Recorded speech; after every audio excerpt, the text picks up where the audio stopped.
is to accelerate energy transitions. This event is hosted by the TechMira, Directorate General of Mineral and Coal, MEMR. As we are all aware, the G20 Energy Transitions Working Group, or ETWG, aims to promote energy transitions towards sustainable energy and increase productivity through expanding renewable energy. And today, we'll be having some presentations from speakers from reputable national and international organizations that will be followed by a discussion. We kindly remind you that your participation will enrich the discussion and bring insightful takeaways. The speakers that will join us today are from Testing Center for Mineral and Coal TechMira, Directorate General of Mineral and Coal, Ministry of Energy and Mineral Resources. And then we've got a speaker from Directorate of Bioenergy, Directorate General of New, Renewable Energy and Energy Conservation, Ministry of Energy and Mineral Resources. And then we've also got a speaker from State Electricity Company, PT PLN. And also from PT IAJ Power Service Indonesia, and from KIER Korea, Institute of Energy Research, South Korea. Available, affordable, sustainable, and beneficial for the prosperity of the Indonesian people.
Sobat Energi semua, kali ini Minergi sedang berada di Yogyakarta untuk mengikuti persidangan ETWG ke-1 di Yogyakarta. Dan di belakang Minergi sudah ada ruang rapat untuk persidangan nanti yang akan dihadiri oleh negara-negara partisipan dari G20. Ini Minergi akan memperlihatkan bagaimana sih kondisi dan keadaan ruang sidang. Sekalian kita wawancara sedikit-sedikit yuk teman-teman partisipan dari negara G20.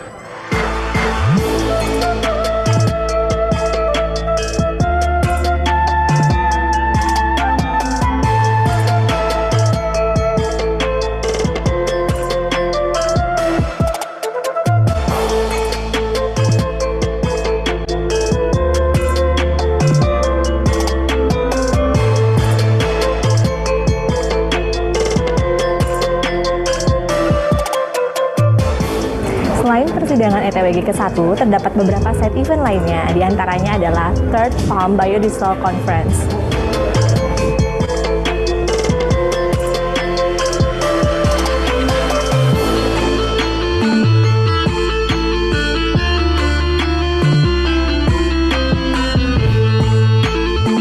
Masih terdapat beberapa acara lainnya, salah satunya adalah penandatanganan kerjasama strategis menuju net zero emission di tahun 2060.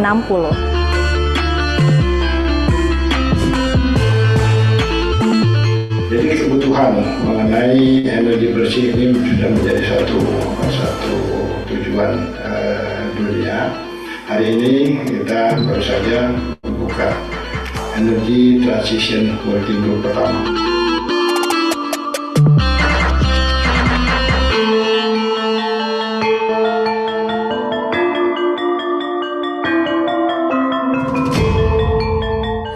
Sobat Energi semua, kembali lagi bersama Minergi di Komplek Candi Prambanan.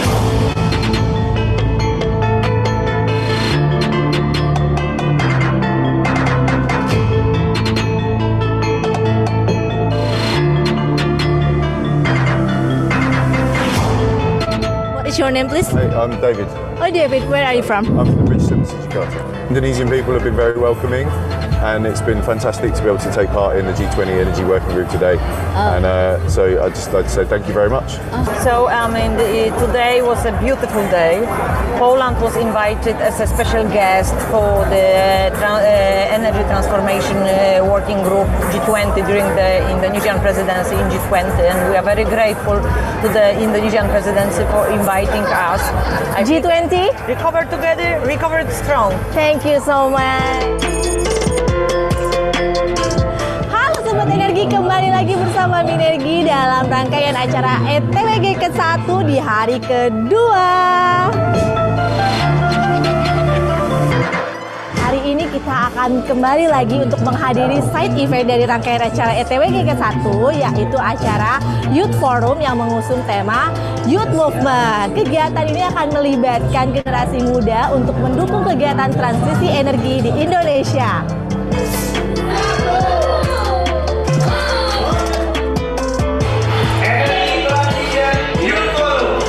Anak muda di sini langsung disaksikan. Ini orang-orang yang akan punya kontribusi luar biasa. Nah, itu dia Sobat Energi, rangkaian persidangan ETWG ke-1 hari ini resmi selesai. Tapi jangan khawatir karena masih banyak kegiatan seru lainnya yang akan kita lakukan bersama para delegasi yang telah hadir. Mau tahu kita mau kemana? Yuk ikutin Energi.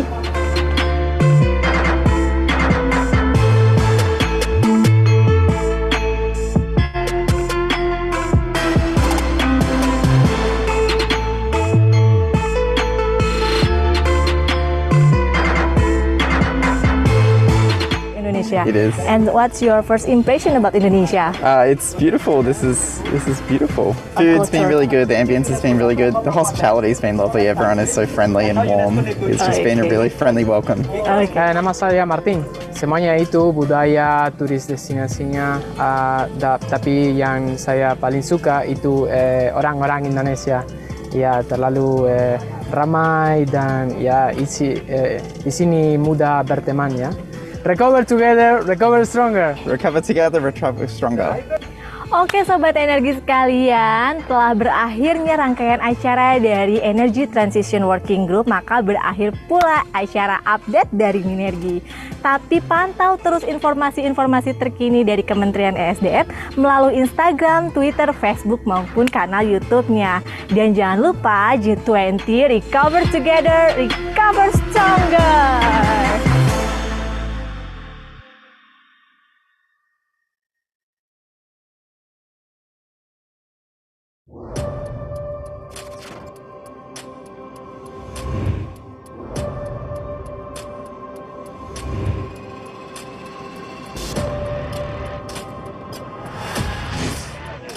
Traffics, pollutions, high temperature are the things I face every day, everywhere, and keep getting worse. Fossil fuel still dominates the energy sources in the world.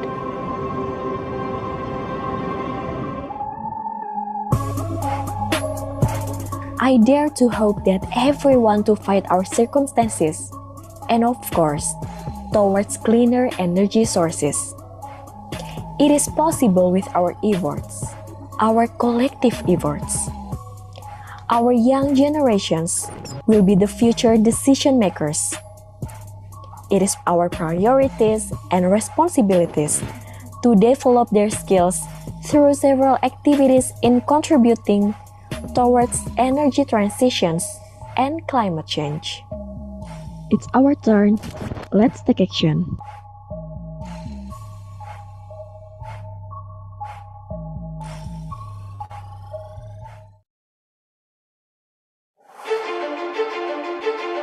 Indonesia, with its diverse culture and natural resources, has made this country able to stand on its own feet. Even though still struggling, its rich nature gives the energy to stand strong again. The power of energy in Indonesia is spread in all corners of the country, starting from oil and gas, coal mineral, electricity, renewable energy to geology. A After 2 years of the COVID-19 pandemic in Indonesia, a feeling of despair can truly be felt. But everything must go back to normal. Energy retainers continue to be committed to meeting domestic energy needs amid the pandemic.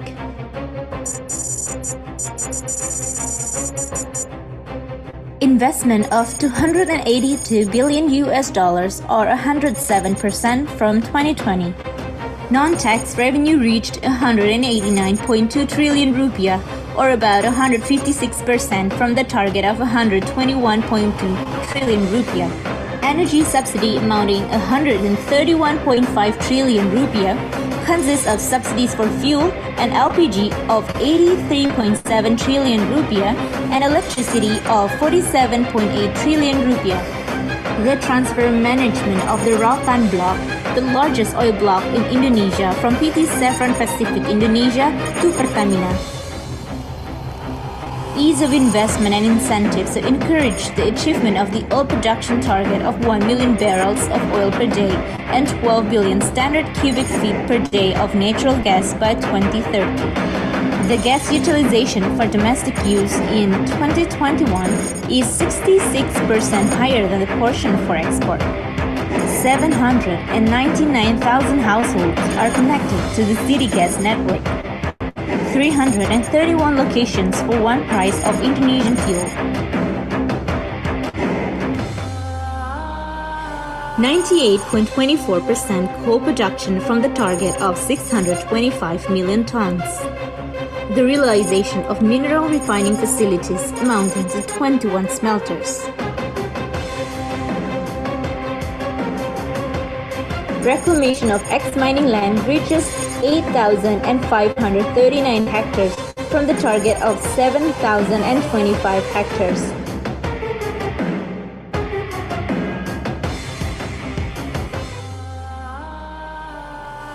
The development of the volcano monitoring system in 4 locations.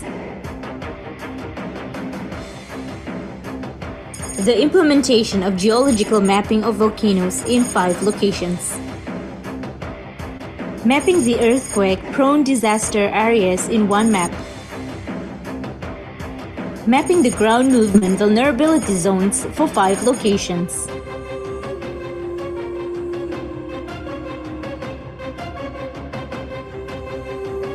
The installation of a landslide early warning system in 3 locations. Installed power plant capacity of 74 gigawatt. Installed capacity of 11.152 megawatt new renewable energy power plant. Realization of the new renewable energy mix of 13.5%, an increase from the target of 12.9%.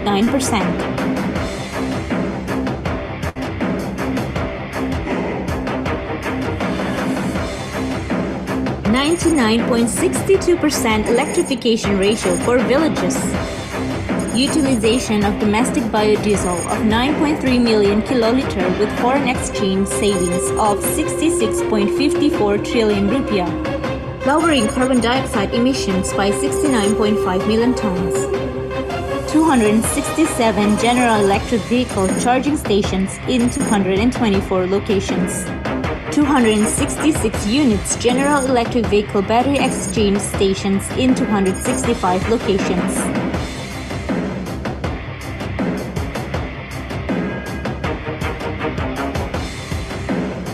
The conversion of 100 fuel motorcycles to electric motorcycle conversions.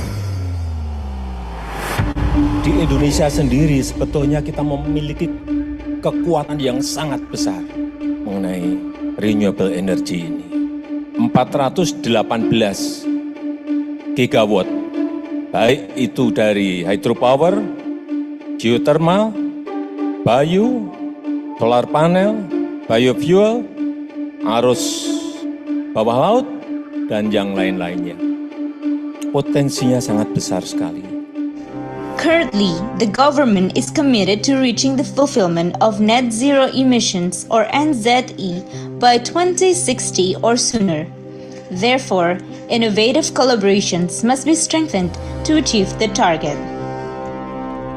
It has great potential, making energy a subject that must be managed carefully to fulfill the needs of the nation.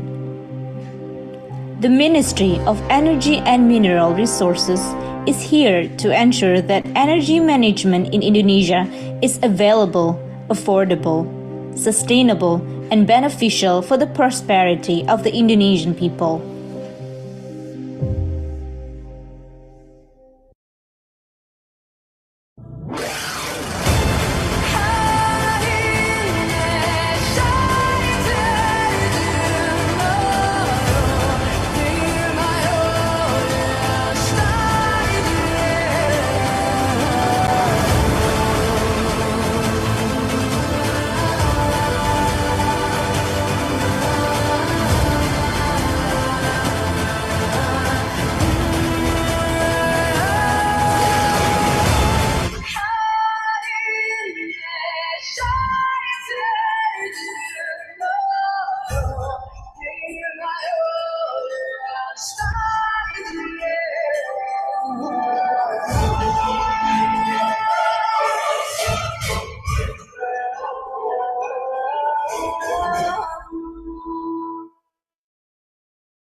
Sobat Energi semua, kali ini Minergi sedang berada di Yogyakarta untuk mengikuti persidangan ETWG ke-1 di Yogyakarta. Dan di belakang Minergi sudah ada ruang rapat untuk persidangan nanti yang akan dihadiri oleh negara-negara partisipan dari G20. Ini Minergi akan memperlihatkan bagaimana sih kondisi dan keadaan ruang sidang. Sekalian kita wawancara sedikit-sedikit yuk teman-teman partisipan dari negara G20.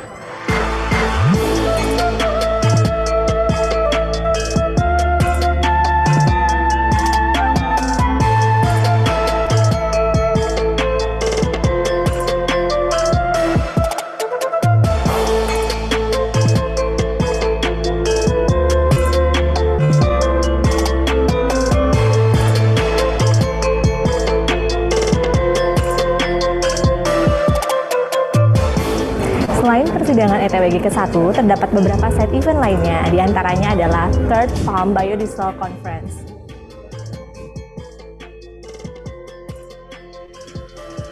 Would like to welcome participants who've joined the Zoom meeting room. Good morning all.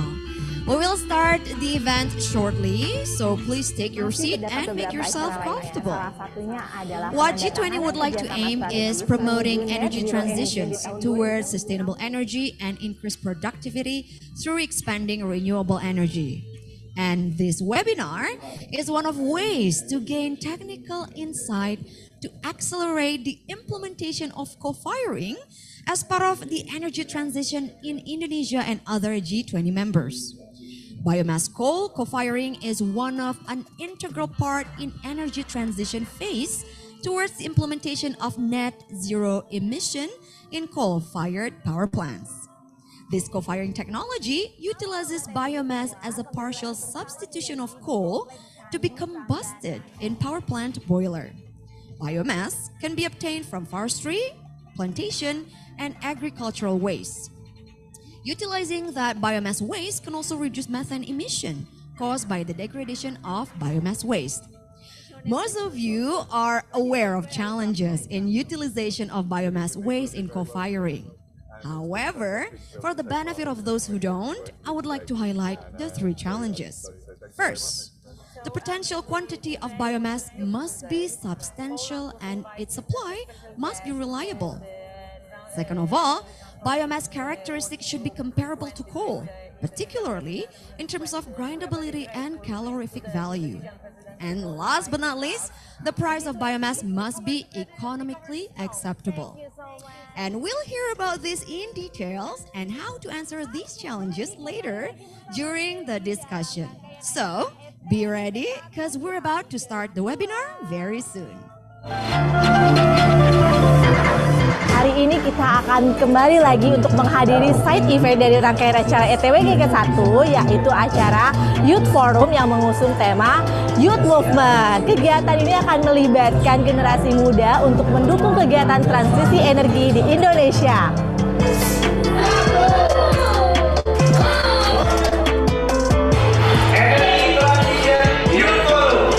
Anak muda di sini langsung disaksikan. Ini orang-orang yang akan punya kontribusi luar biasa. Nah, itu dia Sobat Energi, rangkaian persidangan ETWG ke-1 hari ini resmi selesai. Tapi jangan khawatir karena masih banyak kegiatan seru lainnya yang akan kita lakukan bersama para delegasi yang telah hadir. Mau tahu kita mau kemana? Yuk ikutin Energi.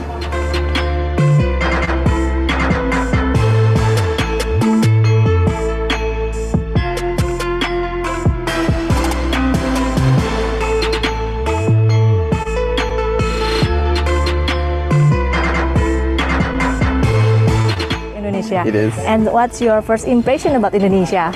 It's beautiful. This is beautiful. Food's been really good. The ambience has been really good. The hospitality's been lovely. Everyone is so friendly and warm. It's just been a really friendly welcome. Nama saya Martin. Semuanya itu budaya, turis destinasinya. Tapi yang saya paling suka itu orang-orang Indonesia. Ya terlalu ramai dan ya di sini mudah berteman ya. Recover together, recover stronger. Recover together, recover stronger. Oke Sobat Energi sekalian, telah berakhirnya rangkaian acara dari Energy Transition Working Group, maka berakhir pula acara update dari Minergi. Tapi pantau terus informasi-informasi terkini dari Kementerian ESDM melalui Instagram, Twitter, Facebook maupun kanal YouTube-nya. Dan jangan lupa G20 Recover Together, Recover Stronger.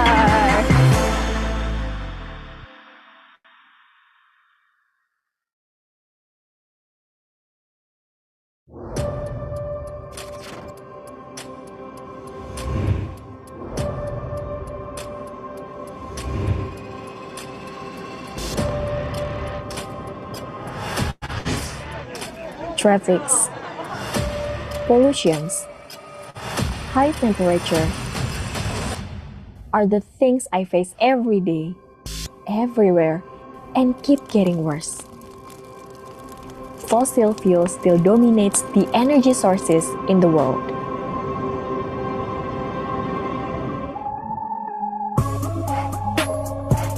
I dare to hope that everyone to fight our circumstances and of course, towards cleaner energy sources.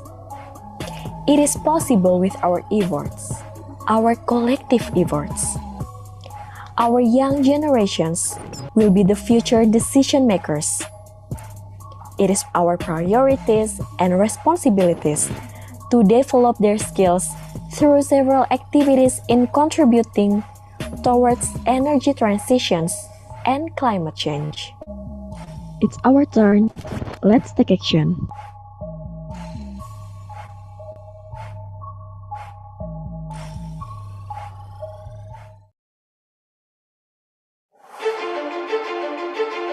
Indonesia, with its diverse culture and natural resources, has made this country able to stand on its own feet.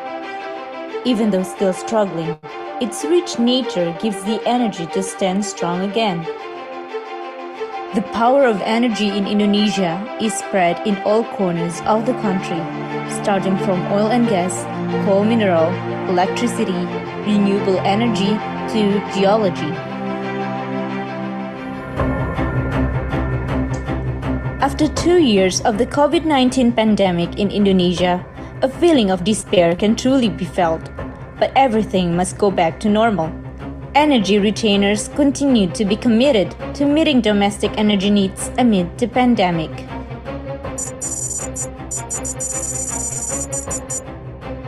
Investment of $282 billion or 107% from 2020. Non-tax revenue reached 189.2 trillion rupiah or about 156% from the target of 121.2 trillion rupiah. Energy subsidy amounting 131.5 trillion rupiah consists of subsidies for fuel, and LPG of 83.7 trillion rupiah and electricity of 47.8 trillion rupiah. The transfer management of the Rautan block, the largest oil block in Indonesia, from PT Chevron Pacific Indonesia to Pertamina.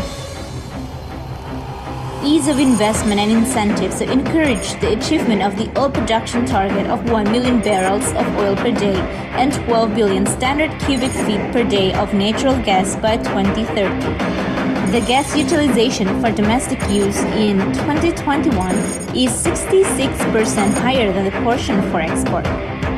799,000 households are connected to the city gas network.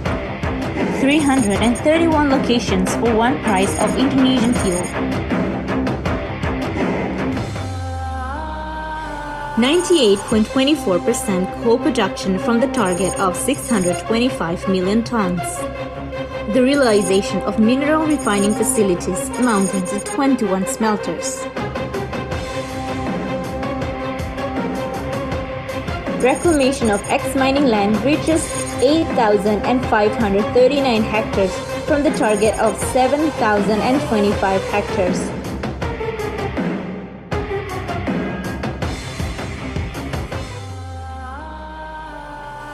The development of the volcano monitoring system in 4 locations.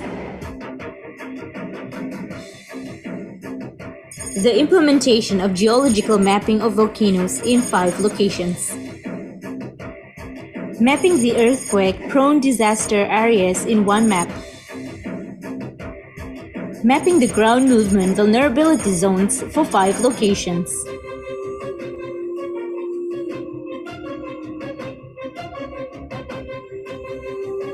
The installation of a landslide early warning system in 3 locations. Installed power plant capacity of 74 gigawatt. Installed capacity of 11.152 megawatt new renewable energy power plant.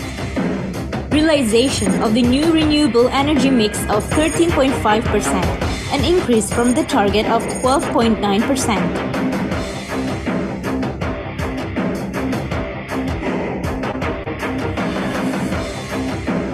99.62% electrification ratio for villages.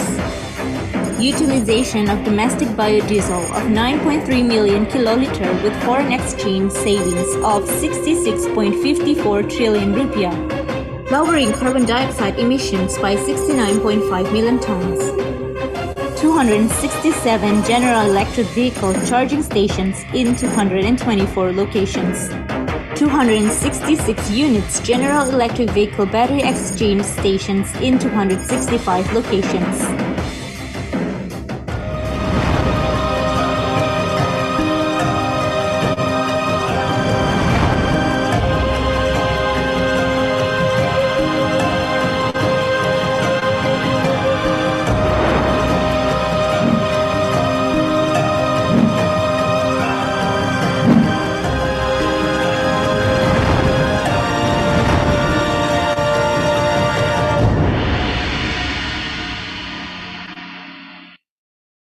Very warm greetings to all the participants and the audience here. Good morning.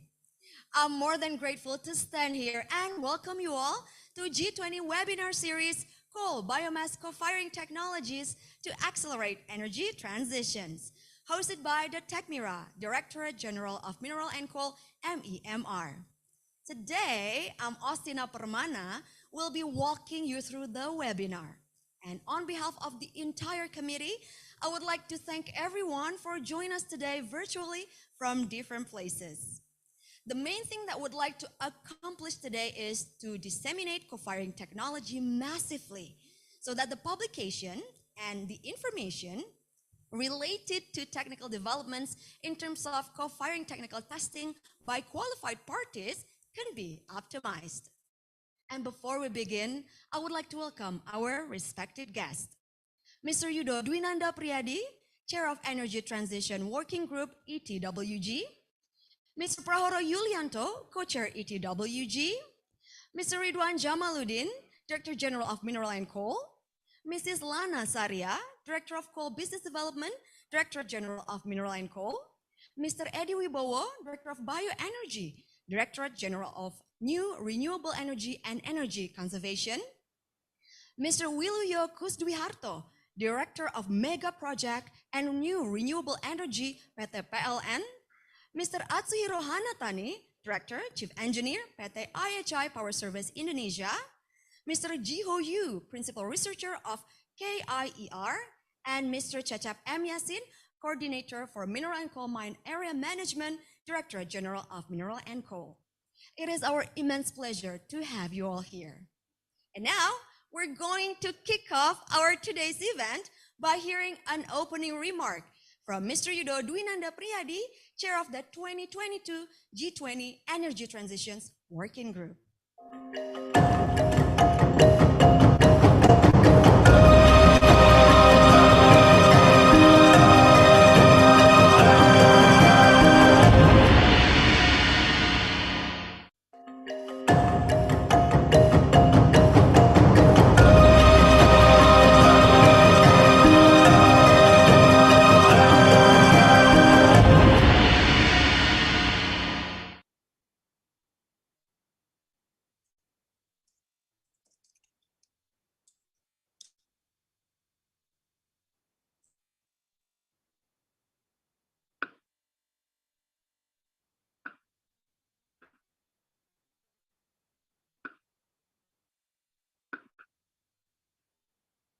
Yudo Dwinanda Priyadi to show on screen. Here again, I would like to say good morning to everyone who just joined our Zoom meeting room.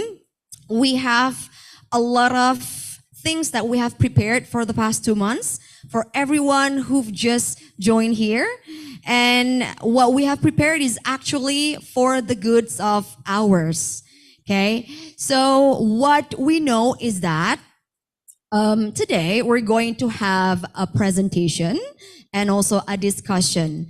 And of course, the presentation will also present a lot of speakers from reputable national and international organizations. And we've got several speakers here who's going to present some insightful information. And because after the presentation, we're going to have a discussion, make sure that everyone here can participate actively.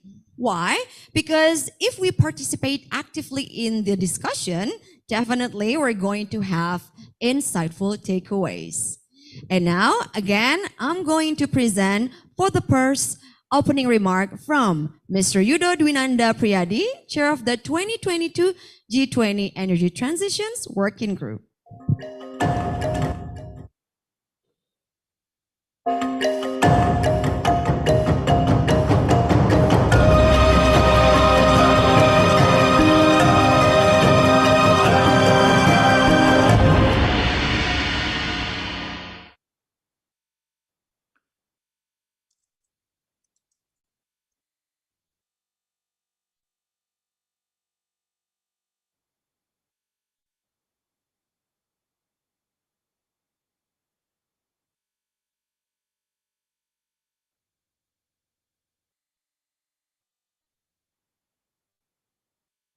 Cahyo. He is the alternate chair of ETWG, who will greet you all at the end of this webinar. By the end of last year, Indonesia has commenced G20 presidency with the vigorous theme, Recover Together, Recover Stronger. Indonesia has set 3 pillars of G20 2022 presidency, namely global health architecture, digital economic transformation, and sustainable energy transitions. The G20 Forum on Sustainable Energy Transition is held under the framework of Energy Transition Working Group, ETWG, addressing 3 priorities on accessibility, technology, and financing. Today's webinar, I think, is focusing on technology aspect. However, I believe implementing coal biomass co-firing also closely related to maintaining energy access while reducing emission. We also should consider financial aspect in implementing this technology, at least try our best to make it more affordable. As we have known, one of the largest CO2 emissions is generated from power plants, especially coal-fired power plants. The coal biomass co-firing is one of the integral parts in the energy transition phase, as well as the path toward the implementation of net zero emission in coal-fired power plants. This co-firing technology utilizes biomass as a partial substitution of coal to be combusted in the power plant boiler. Biomass can be obtained from forestry, plantation, or agricultural waste. Utilizing those biomass waste can also reduce methane emission caused by the degradation of biomass waste.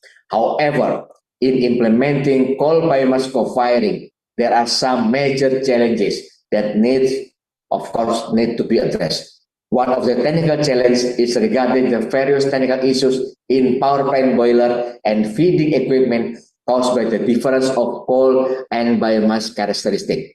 Innovative and economically acceptable technology shall be provided so different variety of biomass can be utilized regardless of the power plant boiler and feeding equipment type.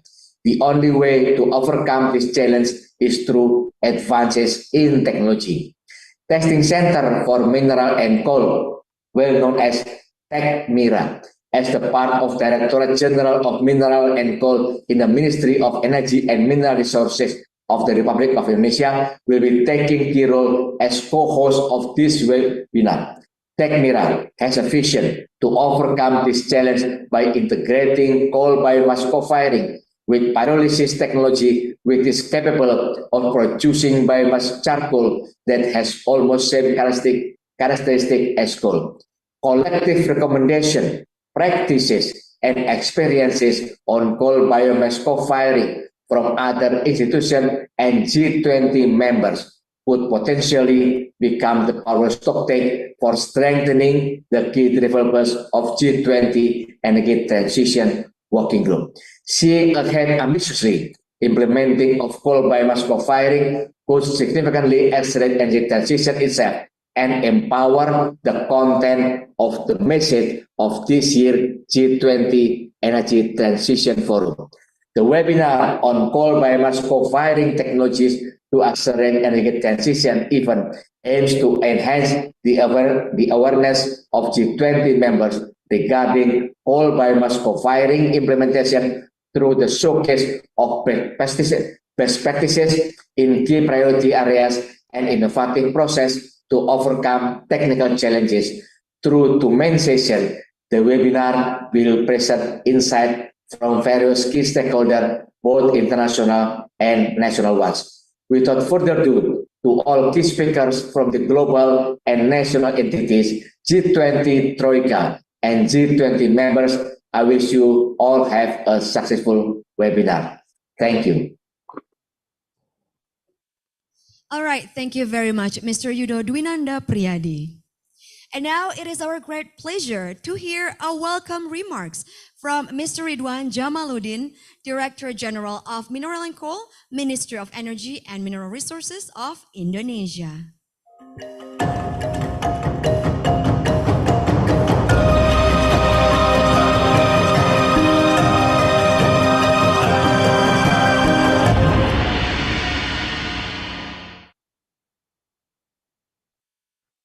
Distinguished speakers and participants, allow me to welcome all of the speakers and participants in this G20 event series.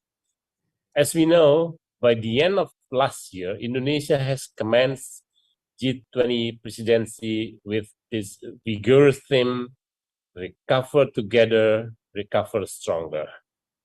And Indonesia has set 3 pillars of G20 2022 presidency, namely global health architecture, digital economic transformation, and sustainable energy transition. This G20 Forum on Sustainable Energy Transition is held under the framework of the Energy Transition Working Group, addressing 3 priorities on accessibility, technology, and financing.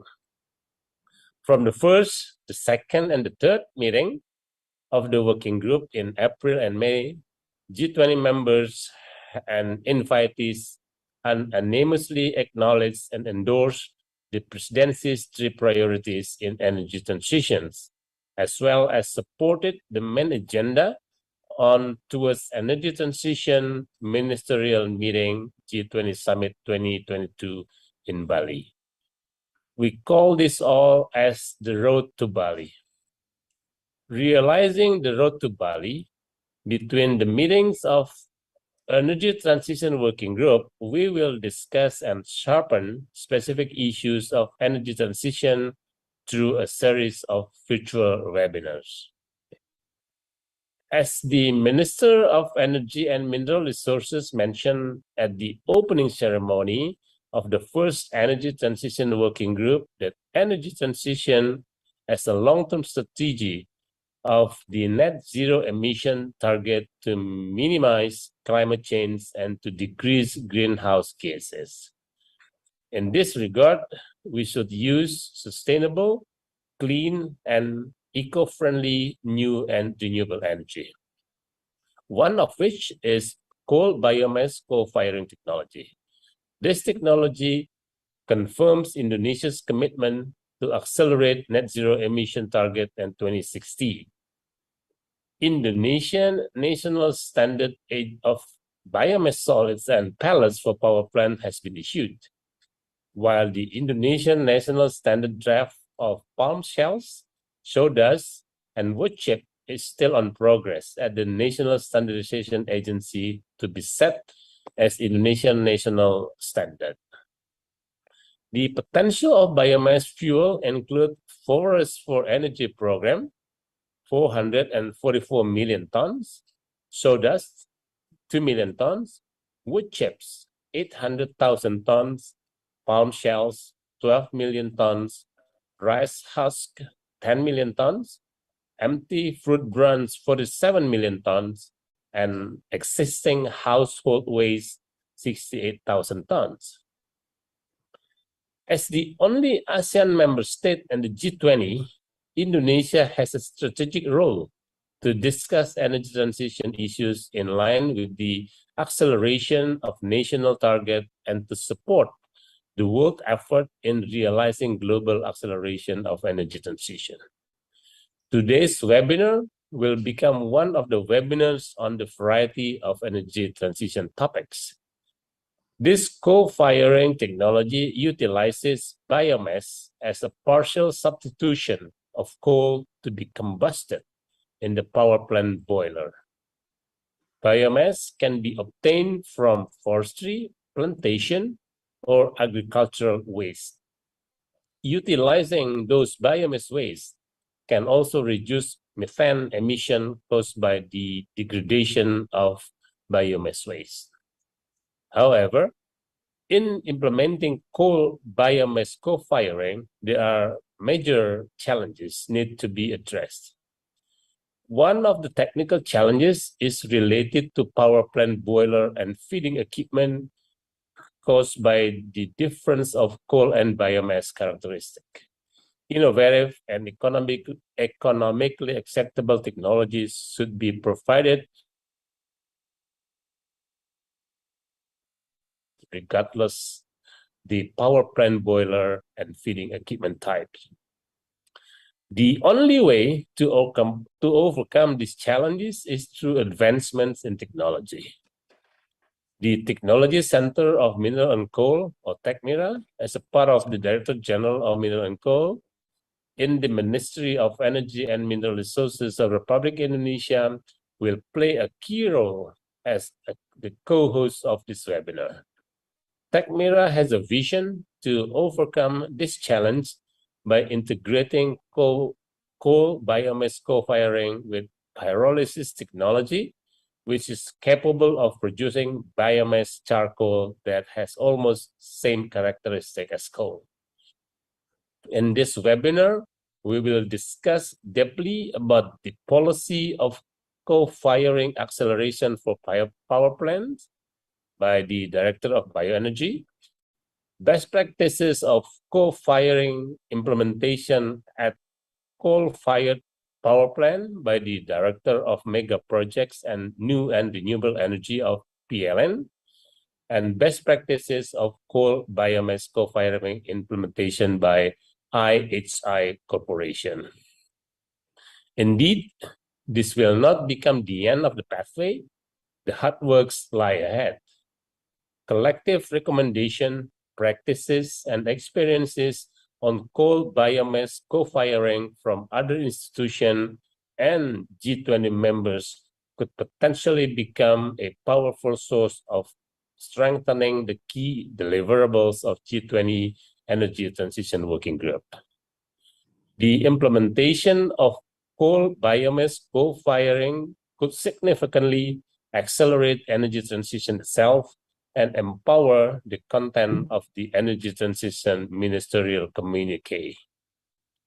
This webinar on coal biomass co-firing technologies to accelerate energy transition aims to enhance the awareness of G20 members regarding coal biomass co-firing implementation through the showcase of best practice in key priorities areas and innovative processes to overcome technical challenges.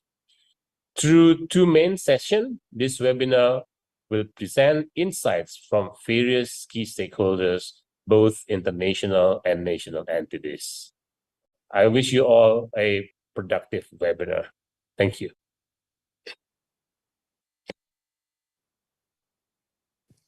Thank you, Mr. Ridwan Jamaluddin, for the welcoming remark. And now we shall continue with our main agenda, the presentation. We're hoping that after the presentation, we could gain more information regarding the most recent technical issues, challenges, standards and codes, and technical advancements of coal biomass co-firing. And now, I would like to kindly invite Mr. Cecep M. Yassin, who will lead and act as a moderator throughout the presentation. Mr. Cecep, would you be so kind as to begin?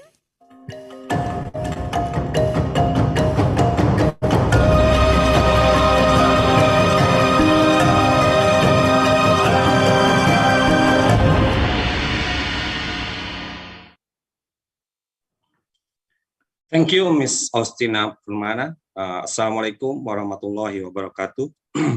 Good morning, distinguished speakers and participants. Greeting to you all. I am Cecep Muhammad Yassin, and it's my pleasure to welcome all of you to this webinar series addressing coal biomass co-firing technologies in order to accelerate energy transition. It's wonderful to see so many participants attending this seminar by Zoom or YouTube channel from national and international audiences. And it's delighted for me to extend warm welcome to our distinguished speakers with diverse perspectives and backgrounds. It's also a great honor for me to have the opportunity to moderate this webinar session. This webinar is one of the G20 Energy Transition Working Group programs promoting energy transitions towards sustainable energy and increased productivity through expanding renewable energy and aiming three priorities on accessibility, technology, and financing. As conveyed in the opening remarks, one of the largest CO2 emissions is generated from coal-fired power plants. Biomass co-firing is one of the strategic phases in energy transitions towards the implementation of net zero emission in coal-fired power plants. However, implementing this strategy has many challenges in both technical and non-technical aspects. To this event, we are expecting collective recommendations, practices, and experiences on coal biomass co-firing from national perspective and G20 members' perspective that could potentially become the powerful stock take for strengthening the key deliverables of G20 ETWG.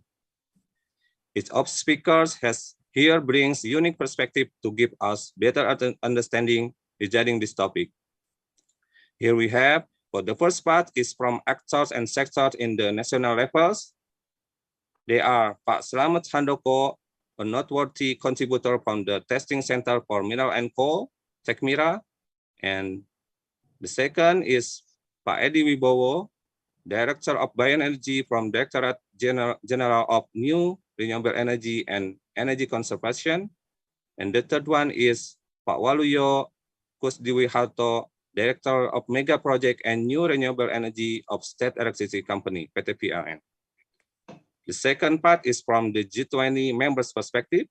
They are Mr. Atsuhiro Hanatani. He is the Director of IHI Power Service Indonesia. And the second one is Mr. Ji Ho-yu, Principal Research Scientist at Korea Institute of Energy Research in South Korea. To begin with, each speaker will be given maximum 50 minutes to deliver their own presentation. Now, after all the speakers have finished, then we will continue to have an open discussion for about 30 minutes. For the audience, please feel free to type your question in the chat room below during presentation session. Without any further delay, I will give the opportunity for the first speaker, Pak Slamet Handoko.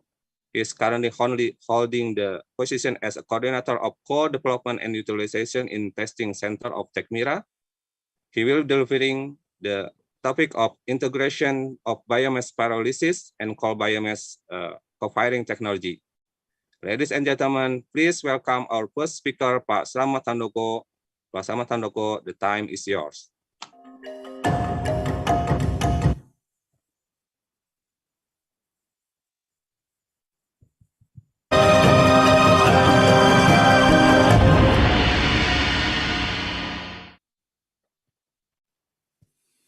Thank you, moderator. Assalamualaikum warahmatullahi wabarakatuh. Good morning, ladies and gentlemen, participants of G20 webinar series. My name is Slamet Handoko from TechMira, under Directorate General of Mineral and Coal. Today, I would like to present the integrated of biomass pyrolysis and coal biomass co-firing technology.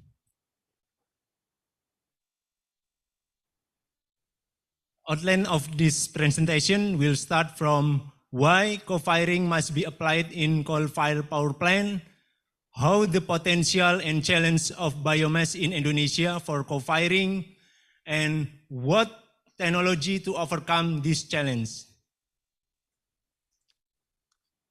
The new renewable energy mix target in 2025 is 23%. To achieve this target, some strategies are carried out, including primary energy substitution.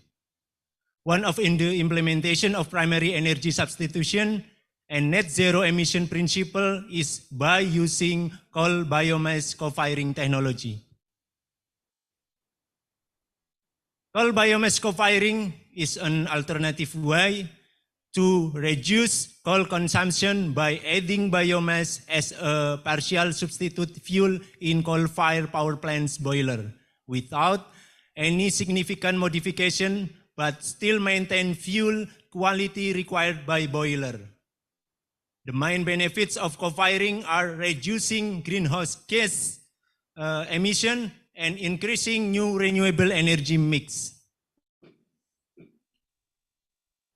Until May 2022, there are 32 of 52 state-owned coal-fired power plants in Indonesia have implemented coal biomass co-firing, with biomass utilization has reached 209,000 tons. Based on a roadmap, by 2025, it's expected that all coal-fired power plants in Indonesia have implemented co-firing with biomass utilization around 10.2 million tons. Based on this picture, 90% of Indonesia co-firing implementation are mainly using sawdust, since the characteristic of sawdust is already similar to pulverized coal. Therefore, no significant treatment is needed. However, in large scale, sawdust is hard to collect since there are no collection system and the sawdust is dispersed. There are three co-firing technologies: direct, indirect, and parallel co-firing. Currently, direct cooling is widely used where the biomass is mixed and combusted directly with coal at the boiler. Boiler technology is divided into pulverized coal boiler, circulating fluidized bed boiler, and stoker boiler. PC boiler and CFB boiler use furnace with powder-sized fuel, so sawdust is the most suitable as co-firing feed. For the stoker type, large-size biomass can be used, but only few power plants with this type in Indonesia. From this figure, it shows that potential of sawdust, which is widely used as co-firing fuel, is only 2.5 million tons, while the potential of palm empathy fruit bunch, or EFB, is 20 times greater than sawdust. And EFB collection point is already available at CPO plant. However, EFB has not been used as a fuel for co-firing because of its different properties from coal, especially to meet the characteristic of fuel for PC and CFB types furnace. Therefore, it requires suitable conversion technology to become solid fuel that meets the specification of the boiler power plant and industry. Three main challenges in utilization biomass waste as co-firing fuel. First, potential of biomass must be huge and its supply must be maintained. Second, biomass characteristic should be comparable to coal, particularly in terms of green ability and calorific value. And third, price of biomass must be economically acceptable and according to the price of biomass that is already set in the regulation in order to ensure the continuity of biomass supply. For example, EFB has low green ability index. It's around HCI 20 to 30. This causes EFB hard to be pulverized into powder, while in PC boiler, biomass is required to be powdered. EFB also high lignocellulose content, which causes EFB to have tough and chewy characteristic. From these three challenges, the question is, what is the suitable solution? The answer is the biomass pyrolysis process. Pyrolysis process of thermal degradation of a raw material in the absence of oxygen or air. Biomass pyrolysis to produce charcoal is a type of pyrolysis that works in temperature range of 200 to 300 degrees Celsius. Better green ability will make biomass easier to crush to make powder biomass. Increase of calorific value will increase the price of biomass as the biomass pricing is linear to the calorific value. Increase of bulk density will reduce the transportation cost as the calorific value per volume is increased. And increase of hydrophobic property will increase the storage time as the water absorbed by biomass is minimum. This figure shows the mass and energy balance in the of the pyrolysis process. Yield mass is 60% and energy call is 90%. 10% of energy will be obtained in the form of the coke oven gas can be used to supply energy need in the pyrolysis process itself. Energy supply for the pyrolysis process mostly supplied by the heat generated by combustion in the cyclone burner, which utilize a small portion of the charcoal product as fuel. TechMira has developed integrated biomass pyrolysis, coal drying, and coal biomass co-firing technology. This technology was developed to answer the challenge of coal biomass co-firing, changing the characteristic of the biomass to be similar to coal so that it's ready to be used as co-firing fuel together with coal. Benefits of this technology is able to increase energy efficiency during the co-firing process. This technology improves energy efficiency by utilizing heat generated from the pyrolysis, furnace, and heat exchanger. The pyrolysis process will produce coke oven gas which will be used as fuel in the rotary dryer unit to dry coal. And the heat generated by the furnace and heat exchanger 1 will be used to generate steam in the boiler. And the steam will then be injected into the steam turbine. This technology utilizes a low-cost biomass power cyclone burner as an additional external source of energy. By utilizing cyclone burner, operational costs can be reduced. Techmira has a facility to support integrated pyrolysis, drying, and co-firing tests. These facilities consist of pyrolysis plant, cold drying plant, and co-firing test facility. This facility is located in Palimanan, Cirebon Regency, West Java. The biomass will be processed first in the pyrolysis plant to produce biomass char or charcoal. Wet coal will be dried in cold drying plant to produce dried coal.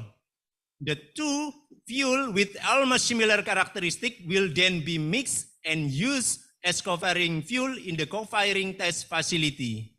Techmira also has coal laboratory analysis to support this co-firing test. In co-firing project, Techmira has collaborated with Anggrek and Ampanas coal-fired power plant, PLN, to conduct coal biomass co-firing tests. The biomass type is lamtoro wood, palm seeds, and coconut fiber.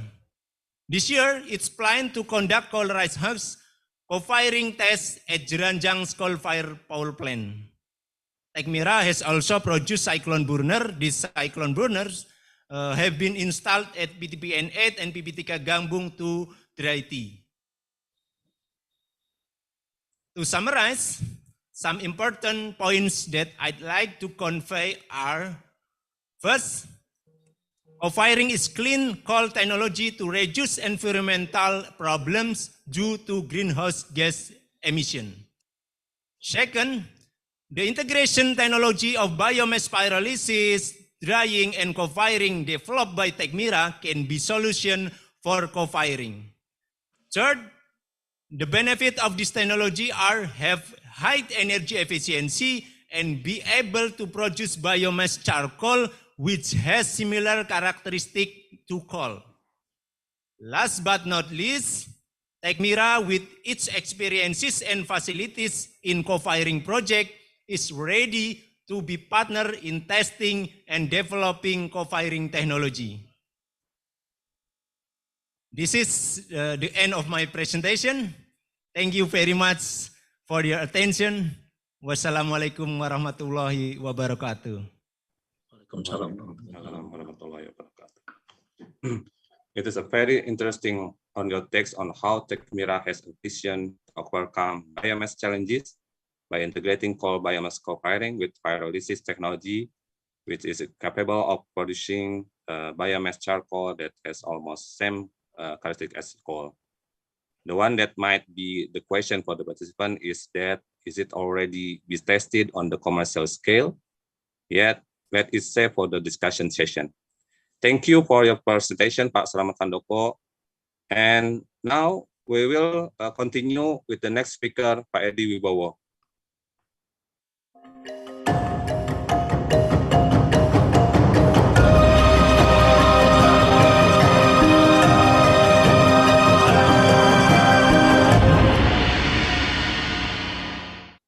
Pak Edi Wibowo is the Director of Bioenergy, Directorate General of New and Renewable Energy, the Conservation of the Ministry of Energy and Mineral Resources. We will be discussing about the policy of co-firing acceleration for power plants. Pak Edi Wibowo, your time is 15 minutes. Ladies and gentlemen, please welcome Pak Edi Wibowo. The time is yours, Pak Edi. Thank you, Pak Cecep. To the Honorable Chair and Co-Chair of Energy Transition Working Group G20 2022, Mr. Yudo Yanda Prianti, and Mr. Pahoro, the Honorable Director General for Mineral and Coal, Bapak Ridwan Jamaluddin, to the honorable representative from India and Italy as Troika G20 2022, the honorable all speaker and moderator, distinguished participant and guests. Assalamualaikum warahmatullahi wabarakatuh. Good morning. First, please allow me to thank and extend my gratitude and appreciation to Center for Testing of Mineral and Coal Techmira for this opportunity. I would also like to extend my appreciation and warmest welcome to all participants and speakers. Distinguished ladies and gentlemen, as you see on the screen, our topic today is policy of the confirming acceleration for power plant. And in this topic, also we will see the milestone of co-firing program and its implementation as an explanation. As we know, Indonesia government has put the highest priority on energy transition to cleaner energy. The transition to clean energy is crucial given the state of current global climate in which the 1.5 degree warming barrier within reach. With that background, Indonesia has promoted the sustainable energy transition as one of the three priority of the Indonesia G20 presidency in 2022. Indonesia energy transition will move toward sustainable recovery and productivity in which strengthening the global clean energy system and a fair transition. Those will carry out through the following steps: energy accessibility, smart and clean energy technology improvement, and also an advancing energy financing. Next, Indonesia is pleased with the enormous renewable energy source with potential more than 3,600 gigawatt, and the potential of energy is 57 gigawatt. However, the current total utilization is only around 11 gigawatt, which come from hydro, geothermal, solar, wind, and also bioenergy, which contribute around 2 gigawatt. Thus, as of the 2021, the share of renewable energy has only reached 12.2% of the total primary energy mix. So it takes hard work to achieve the target 23% renewable energy share in 2025. We would encourage bioenergy development to contribute more to the achievement of the target through bioenergy plant, bioenergy power plant, biofuel, biomass, and biogas. Given the large potential of bioenergy resource and the important role of them in the energy transition, we promote the development of bioenergy through some program. Namely, first, develop the bioenergy-based power plant as baseload. Additional capacity of bioenergy power plant will be 820 megawatt by 2030 and increasing significantly to 1,700 megawatt by 2040 and 37 gigawatt by 2060. To achieve this target, several efforts need to be made, such as promote the business and investment climate of the bioenergy development, ensuring all parties involving in implementing the PLN's electricity supply business plan RUPTL 2021 up to 2030. Implementing waste to energy acceleration project, optimize access power scheme from agro-industry with captive power, and develops a small-scale biomass power plant in frontier. Also, all the most and least development region, 3T. The coal phase out plan will be conducted in a measurable and gradual manner within the medium and long term. One of the strategies steps taken by the government is through biomass cofiring and coal-fired power plant. The target is to utilize about 10 million tons of biomass in 2025, which is part of the effort to achieve 23% renewable energy in the national energy mix. Second, utilizing biomass for coal substitution in existing coal-fired power plant.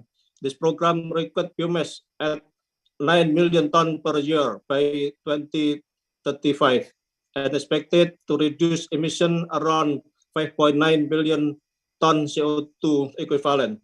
PT PLN has been conducted co-firing trial using sawdust, wood chip, palm kernel shell, and waste with a blending rate of 5 to 15% upon its implementation to the coal-fired power plant.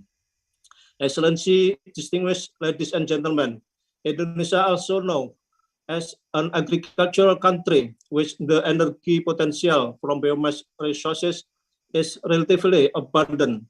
The solid biomass waste from forestry, agriculture, and plantation are the most potential first waste compared to other waste from rice, maize, cassava, and coconut, oil palm, and also sugarcane.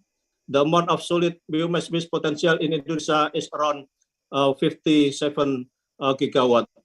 Production forest, degraded land, and also ex-mining land can be utilized for the energy crop plantation that can be used for biofuel feedstock, electricity generation, or biomass pellet. There are 30 business permit for forest timber production utilization, industrial plantation forest with total area more than 1 million hectare, which can support the development of energy crop, which is the energy crop can be divided into the four group of sugar cellulose crop. Distinguished ladies and gentlemen, there are several reasons behind the co-firing program being one of the choice taken in the energy transition Indonesia, including one, reduce the use of non-renewable fossil fuel, an affordable alternative to processing waste into energy. There is no need for large investment cost to build a new power plant using the existing coal-fired power plant. Three, increase the share of new renewable energy in the total national energy mix in relatively fast and fair easy way. Four, a long-term off-taker guarantee during PPA period, also reduce carbon dioxide emission from coal consumption. Co-firing will reduce sulfur dioxide emission since wood in biomass contain much less sulfur than coal. The co-firing initiative has been started since 2017, and the trial have started in 2019. In 2020, through the Green Transmission Program, 52 location and coal-fired power plant with capacity of the 18,154 megawatt are targeted to implemented biomass co-firing. The commercial co-firing implementation as recorded until June 2022 has been carried out in 32 locations of coal-fired power plant with a green energy contribution of 265 gigawatt hour by using 255,000 tons of biomass. Ministry of Energy and Resources in collaboration with PLN has set the biomass co-firing roadmap from 2021 to 2030. Based on the co-firing roadmap, the target of electricity production from biomass in 2025 totaling to achieve about 12.71 terawatt hour. To achieve this target, 10.20 million ton of biomass raw material are needed, costing of the 8.06 ton per year of biomass and 0.96 million ton year of SRM and RDF. The government also actively contribute in encouraging the implementation of biomass co-firing to regulatory support by drafting a regulation from the Minister of Energy and Mineral Resources regarding the implementation of biomass co-firing in coal-fired power plant that is also involving various stakeholders. This regulation eventually will provide a rule within the scope such of biomass co-firing roadmap, cost of biomass co-firing, biomass standard, incentive for co-firing, biomass export, and also supervision by the government. Distinguished ladies and gentlemen, it's the long journey for this biomass utilization to increase the share of renewable energy, mineral and mineral resources to support its import development of biomass co-firing as follows. Regulatory support for the implementation of co-firing biomass at coal-fired power plant, compiling study on the utilization of forest biomass for co-firing, preparing a national standard for biomass fuel for power generation, encouraging import to supply biomass fuel from various sector, also encouraging massive effort to implement biomass co-firing at coal-fired power plant. Excellency, distinguished guests and participants, we certainly hope that this event will bring more deep understanding in the importance of development of biomass and bioenergy in order to achieve net zero emission by 2060. Various challenges in development will come through solid synergy as the key to the success of the coal biomass co-firing technology to accelerate energy transition program. We believe solid networking among government, business entity, researcher, association, and private sector domestically can elevate the implementation of coal biomass co-firing to the higher level. Thank you so much for your interest in attention. Wassalamualaikum warahmatullahi wabarakatuh. Waalaikumsalam warahmatullahi wabarakatuh. Thank you, Pak Edi Wibowo. It's very interesting insight on how the Indonesia government's policy in accelerating and encouraging the use of biomass in power generation. The Ministry of EMR has effort in developing biomass for co-firing by supporting in regulatory aspect, relating study, preparing national standard for biomass fuel for power generation, and encouraging biomass supply for various sectors. And also by encouraging coal-fired power plant to implement the biomass co-firing, not only for PTPLN, but also for industry sector who is using coal-fired power plant to meet energy demand. Once again, thank you, Pak Edi Wibowo, for your sharing. Welcome. Ladies and gentlemen, we are moving to the third speaker. He is Pak Wiluyo Kusduweharto, which is currently holding a position as Director of Mega Project and New and Renewable Energy of PTPLN, the state-owned company in national electricity. He will share experiences on co-firing implementation of coal-fired power plant. Pak Wiluyo, your time is 15 minutes. I will remind you if the time is nearly exceeding the limit. Ladies and gentlemen, please welcome Pak Wiluyo.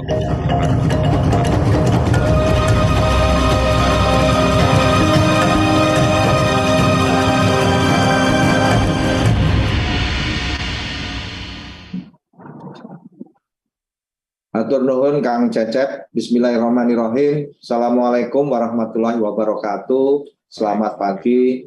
Salam sejahtera buat kita semua. Salam Om Swastiastu, Namo Buddhaya, salam kebajikan. Good morning, ladies and gentlemen. The Honorable Mr. Ridwan Jamaluddin, Director General of Mineral and Coal, Ministry of Energy and Mineral Resources, Republic of Indonesia. The Honorable Mr. Yudo Duyanda Priyadi, Chairman of Energy Transition Working Group, and all of participants of today's event. Thank you. Good morning, ladies and gentlemen. I want to say thank you for the opportunity given to us to be a speaker at G20 webinar series, Coal Biomass Co-firing Technologies to Accelerate Energy Transition, with the title Best Practice of Co-firing Implementation at Coal-fired Power Plant. Ladies and gentlemen, as a commitment to net zero aspiration, PLN has set up some decarbonization commitment The first is no new coal plants awarded after 2022. This excludes some projects that being under construction. Second, 23% renewable mix by 2025, where PLN has set up a target for developing additional capacity of renewable energy in long-term 10 years planning for electricity generation. Third, exit from coal-fired plants by 2056 by gradually retire the coal-fired power plant that PLN owned. Lastly, as well as to achieve carbon neutral by 2060, PLN already set up its roadmap. PLN also has set its net zero emission commitment by 2060 in CUP 26. Ladies and gentlemen, PLN as the state-owned enterprises which mostly produce electricity in Indonesia currently produce more than 50% of power plant capacity from coal-fired power plant and contributes to the emission from energy sector. If PLN still doing business as usual, this power sector will give CO2 projection higher than now, reaching 0.92 billion tons CO2 per year. To reach carbon neutral by 2060, PLN have plans to reduce its coal power plant by retiring some coal power plant and other fossil power plant. From 2020 onwards, PLN also implemented co-firing by using biomass to substitute coal to be combusted in the power plant boiler to become a solution in reducing CO2. Besides, also focus in developing renewable energy resources to produce electricity. Co-firing in coal-fired power plant is not a new technology. Next, we can see this implementation in the other countries like Japan and Europe with a variety of co-firing percentage from the small capacity until large capacity of power plant. Mostly, biomass co-firing ratio are typically less than 10% and are more commonly coverage 5% on continuous basis. Some of advanced power plant can have co-firing ratio more than 50%. In Indonesia, we have a target to implement co-firing in 62 locations of coal-fired power plant with performance tests that already conducted using variety of biomass with average ratio of 5%. We also did high percentage co-firing up until 10% co-firing with palm kernel cells, but some modification in the power plant is needed, and the security of supply of feedstock still needs to be addressed to operate the plant continuously. Ladies and gentlemen, PLN as state-owned company enterprise also have created greener RUPTL, electricity base plan, for 10 years until 2030. In this RUPTL, PLN plans to achieve 23% of renewable energy mix by 2026. Currently, new and renewable energy mix is still in the level of 13% of the total energy production. To achieve 20% energy mix, PLN needs to develop additional new and renewable energy capacity of 10.6 gigawatt by 2026. So the new and renewable energy mix will be 8% from hydro, 7.3% from geothermal, and 7.7% from other renewable energy, including solar, wind, and co-firing with biomass. The co-firing program in coal-fired power plant will take a part in 3.59% from the total of 23% new and renewable energy mix. That is why as a green booster program, planning and executing of the co-firing program is paramount, and of course support is needed from all stakeholders. Ladies and gentlemen, in the midterm co-firing roadmap in 2025, PLN needs 10.2 million tons of biomass per year, a huge amount, to substitute around 12% of coal consumption. This means utilizing 52 locations of existing coal-fired power plant, PLN will produce additional green energy of 12.71 ton terawatt-hour in 2025. This is a strategic program because PLN doesn't need to invest new capex in building new power plant, but can reduce annual carbon emission of around 11 million tons of CO2 equivalent. Since 2021, PLN has substituted of 0.58 million tons of coal with biomass, produce 0.77 produce 0.57 terawatt-hour of green energy in coal-fired power plant, and also reduce 0.57 million tons of CO2 equivalent. From the target of 35 locations in 2022 until August this year, PLN already successfully commissioned biomass co-firing in 32 locations, and 47 of the locations already conducted of co-firing performance tests. By 2025, there will be by 2025, there will be 52 locations that implementing co-firing biomass with a co-firing ratio as follows. 10% co-firing ratio for the pulverized coal boiler, 30% co-firing ratio for the circulating fluidized bed boiler, and 70% co-firing ratio for stockle boiler.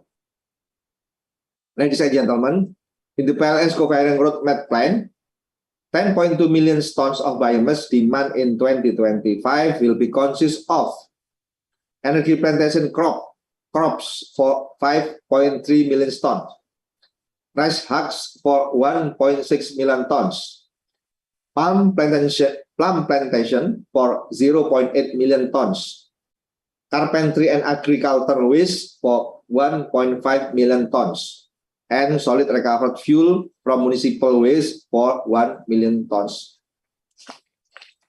The most important thing in the co-firing is how to secure the feedstock in the long term. That is why we plan to have variety of biomass, not only from waste byproduct, but also from energy plantation crops. We also utilize municipal waste as a waste to energy program to participate in supplying biomass to coal-fired power plant. Currently, most of biomass feedstock came from sawdust waste. It is because the developing of biomass ecosystem business is just started.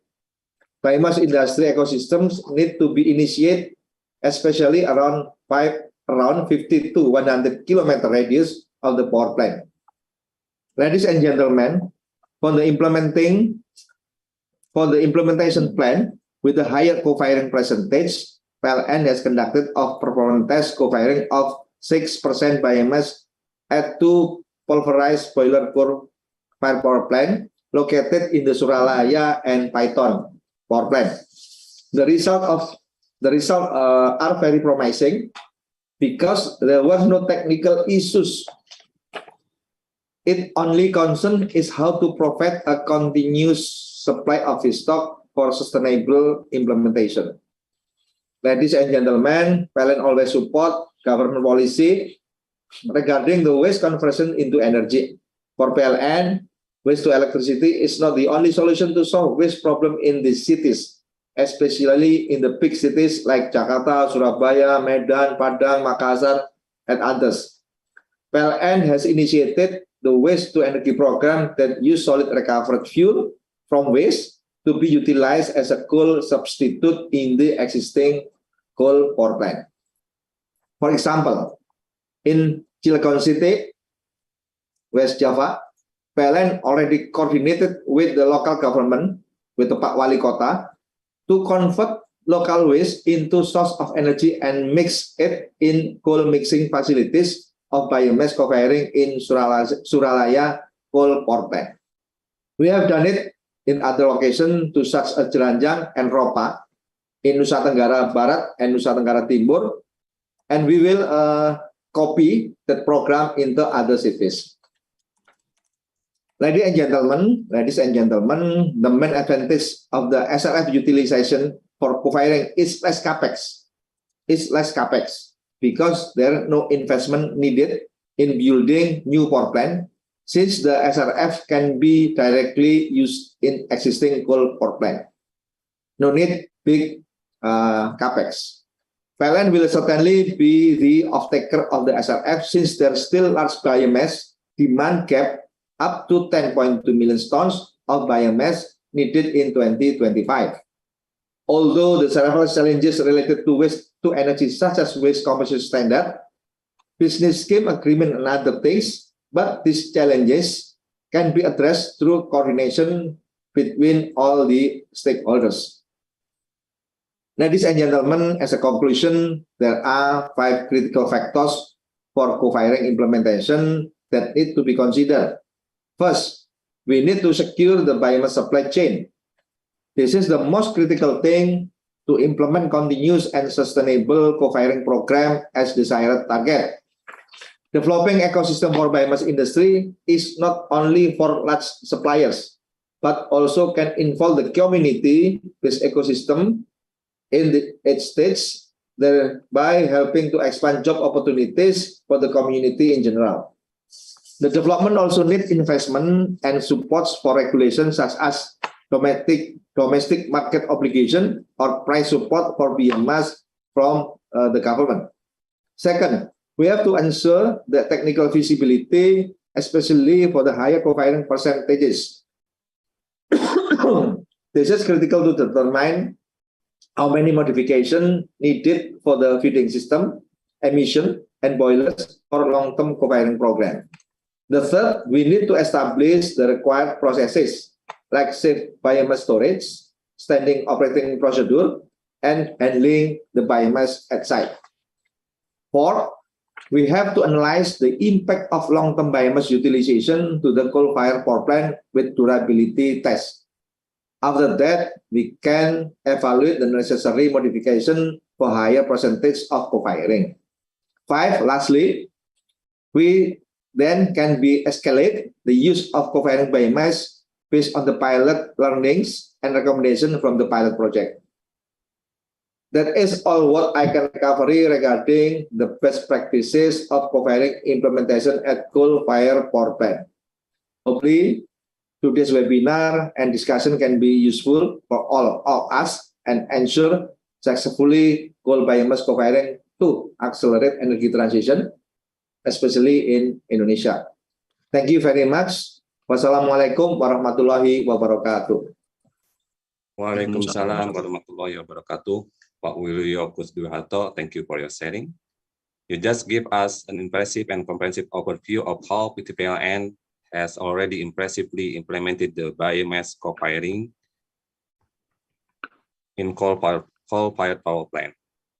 The one that might be the question is about how is your plan to increase its portion to meet the target in net zero emission in 2060.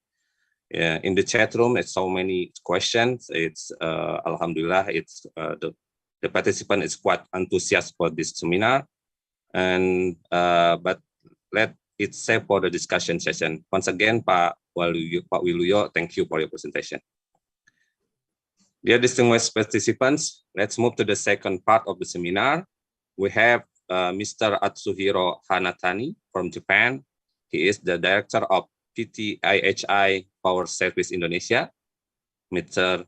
Atsuhiro Hanatani has been joined IHI Corporation in 1993 and continued to work 29 years as a medical process performance engineer for the field of energy, power plant, boiler technologies. He will share a topic about the best practice of coal biomass co-firing implementation. Mr. Atsuhiro, your time is 15 minutes for delivering the presentation. I will remind you when the time is nearly exceeding the limit. Ladies and gentlemen, please give a warm welcome for Mr. Atsuhiro Hanatani. Thank you very much.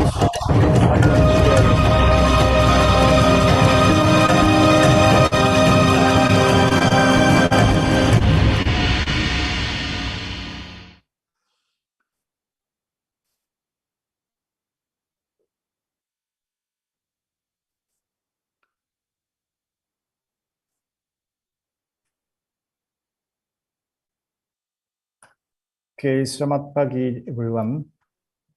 Thank you for giving opportunity to make presentation in this G20 webinar series. I'm Atsuhiro Hanatani, working in the PT IHI Power Service in Asia, with the Indonesian subsidiary company of the IHI Corporation in Japan.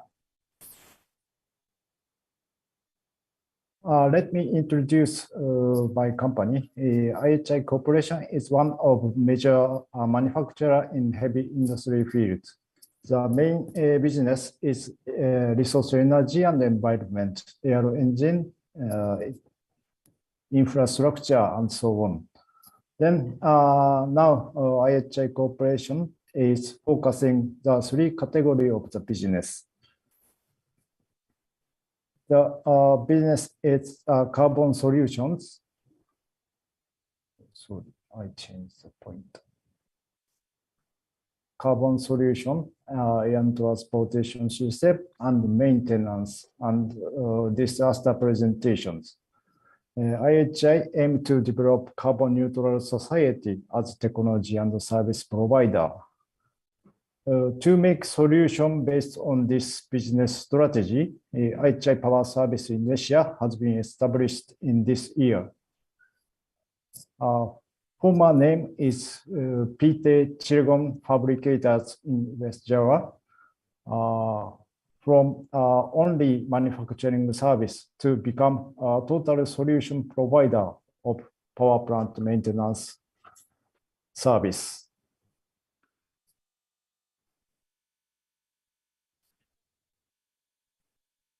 From now on, I will introduce our biomass technology in power plant, especially for in Japanese experience.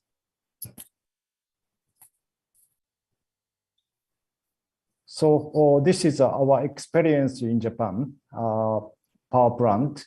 So this is a completed project. First two project is biomass co-firing rate is 30% co-firing of the wood pellet and a small wood chip. And third one is a modification project, which is a 500 megawatt project with a 15% co-firing rate. That means the plant has 6 pulverizers. One of 6 pulverizer is modified to the biomass pellet mills. And also ongoing project is biomass 100% firing project. This project is under commissioning stage. So in Japan, most of the project is utilized wood pellet, which is imported from overseas. So technology know-how and experience obtained from these projects in Japan should be helpful or contributing to the biomass co-firing in Asia.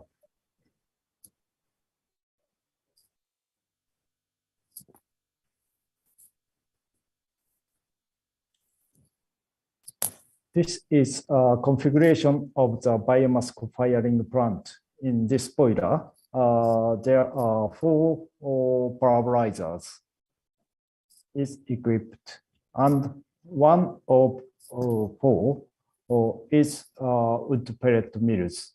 So wood pellet is fed to the wood pellet mills, and wood chip, a small amount of the wood chip is mixed with the coal, then feed to the coal pulverizers. Then we achieved 30% co-firing rate in this plant.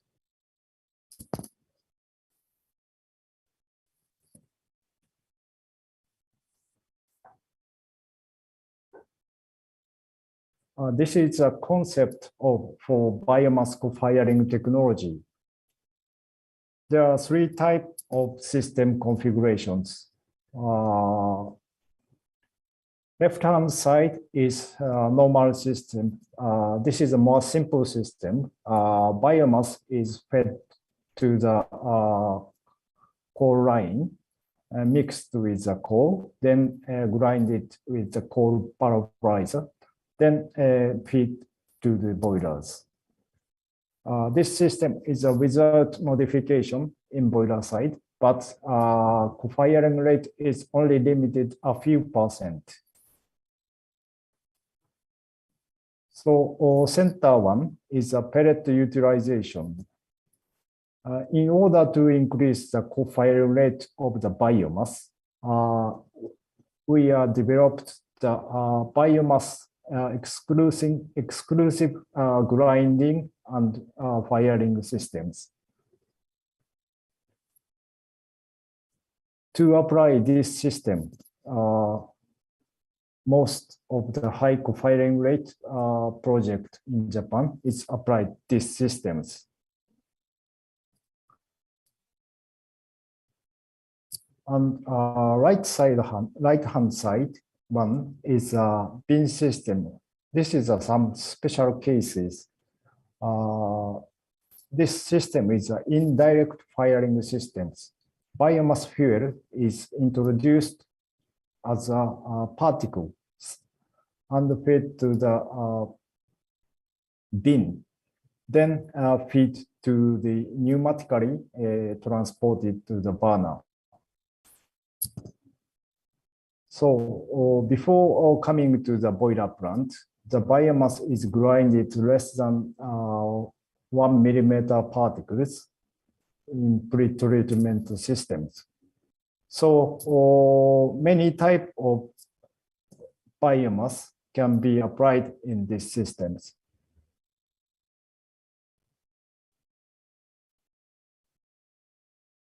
This is biomass pellet mills.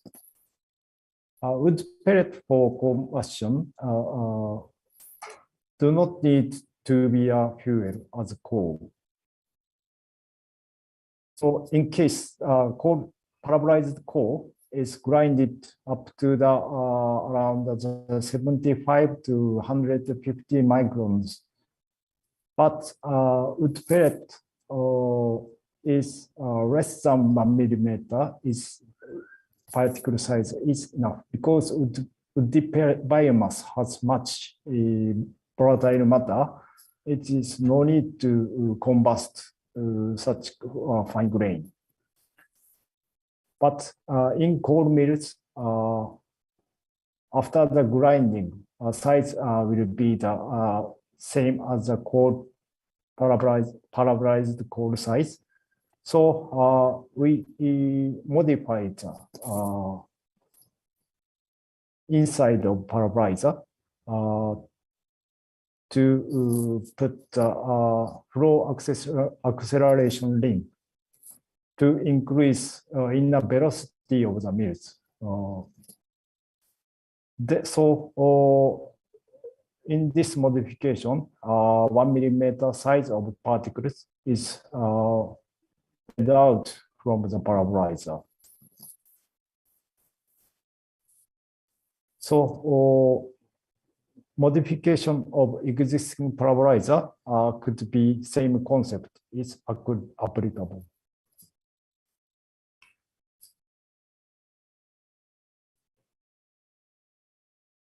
This slide shows bin systems concept. This is applicable more flexible biomass type.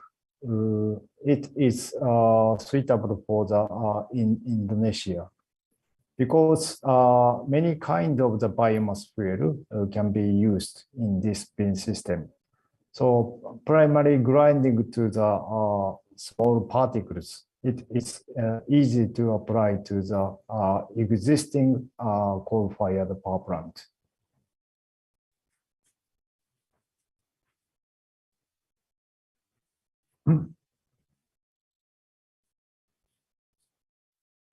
This is a comparison of the biomass co-firing in CFB boilers and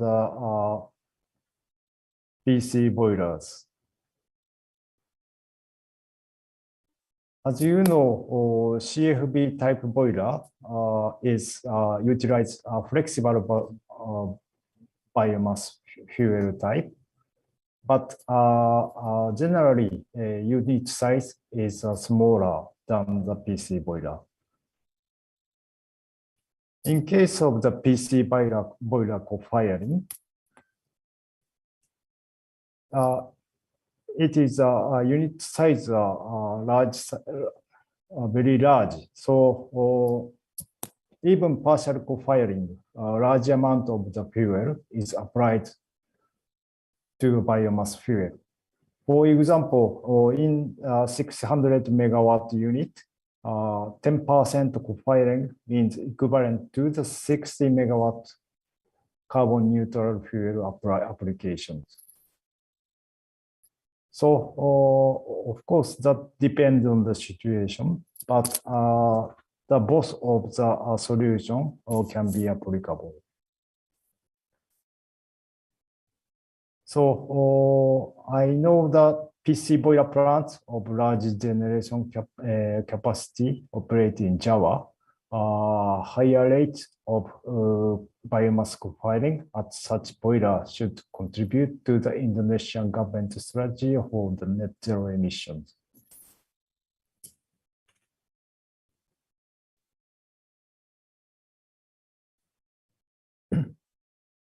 Next, let me introduce the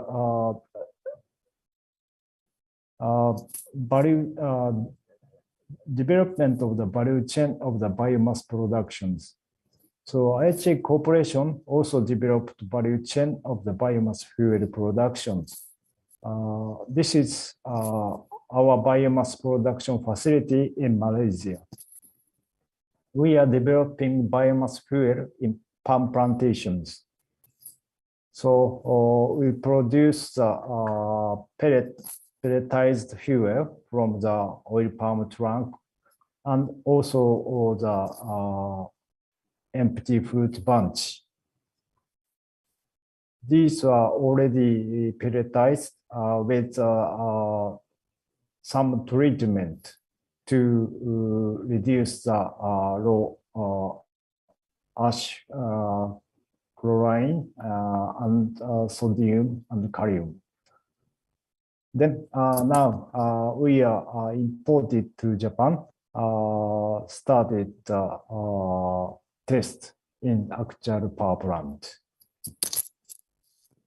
And also we are developing the palm oil mill effluent. Using this effluent, we are produce a biomass gas as a fuel. This palm plantation solution is also the potential in Indonesia because there is many palm industries in Indonesia also.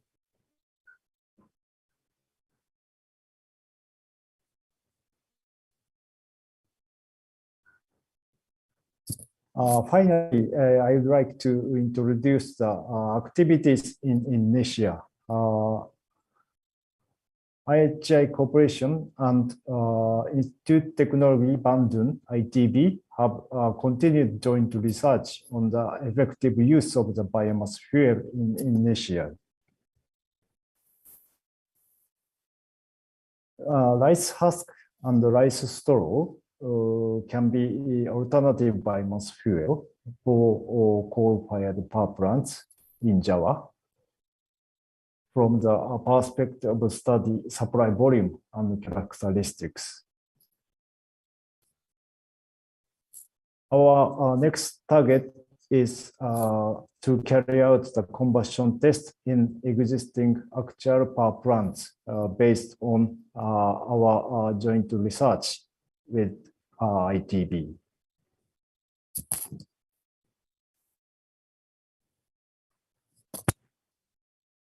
Thank you very much for your attention.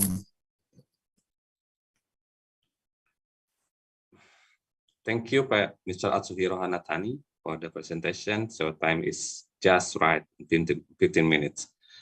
That was an effective and comprehensive insight of how to develop biomass value chain, and you described from biomass preparations to biomass utilization in different type of boiler. I believe the audience is very interested and has many questions for your sharing. Mr. Atsuhiro Hanatani, thank you. Once again, thank you for your presentation. Dear ladies and gentlemen, let's move to our last guest speaker. He is Mr. Ji Ho Yu, a principal research scientist at Korea Institute of Energy Research in South Korea. He has many experience in biomass pyrolysis, torrefaction, drying, and environmental friendly utilization of biomass and development of its new application. The topic that will be delivered is the development of coal biomass co-firing technology for coal-fired power plants and its implementation in South Korea. Mr. Ji Ho Yu, your time is 50 minutes, and I will remind you when the time is nearly exceeding the limit. Ladies and gentlemen, please welcome Mr. Ji Ho Yu.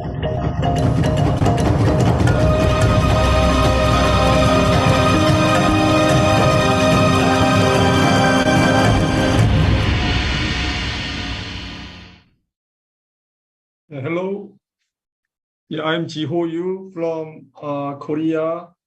So what I'm going to talk about today is the biomass solid fuel situation in Korea.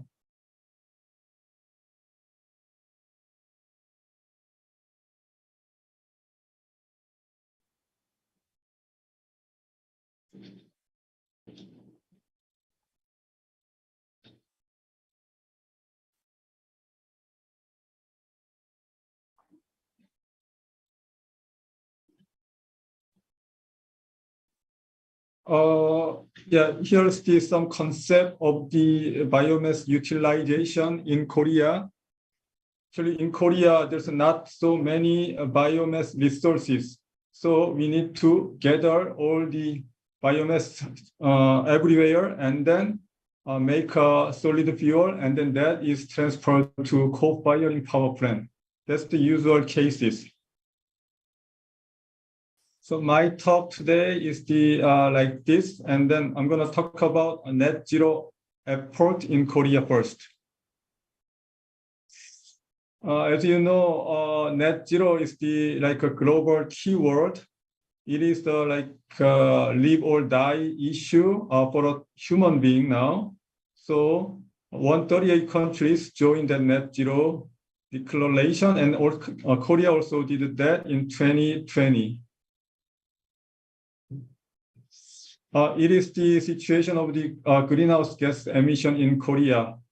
The total emission is about 728 million tons CO2 per year. And then out of that, 37% is from the electricity. As you can see here on the right side, we updated NDC last year. And then our target of the CO2 reduction from electricity is the 44%. Yeah, I'm gonna talk about a little bit of that issue. It is the energy mix in Korea. The blue section is regarding the electricity. As you can see here, we have like a 63% fossil fuel produce electricity in Korea. And then there's a more bigger section is for industry heat. And then I'm not going to talk about details of that. But anyway, we need to think about the solution for heat as well.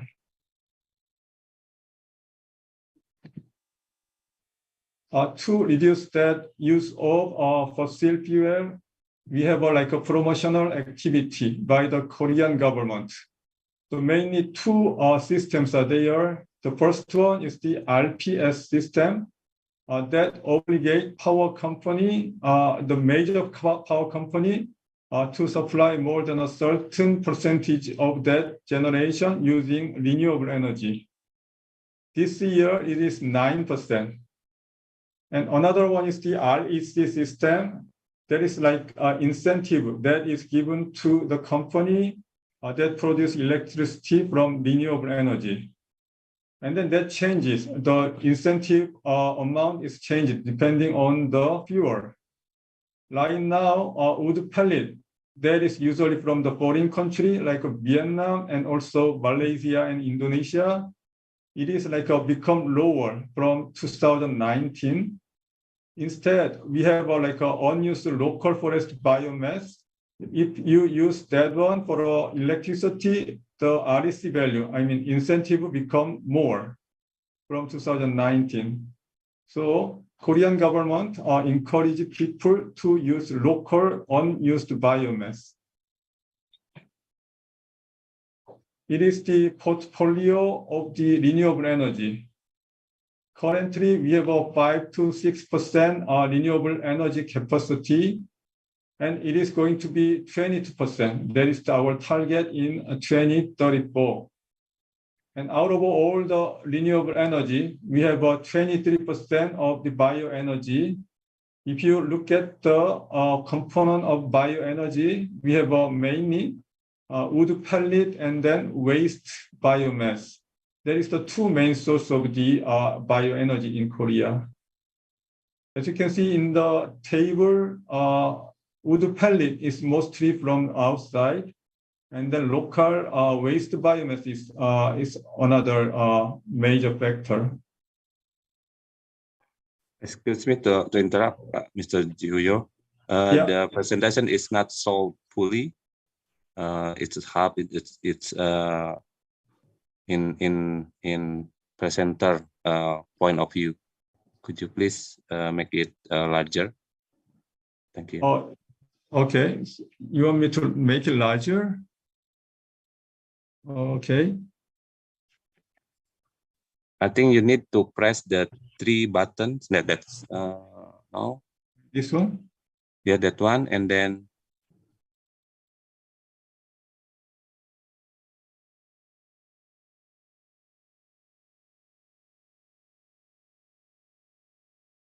How about now? Not yet. Same. Okay. Could you please try to deactivate the share screen and then activate the share screen again?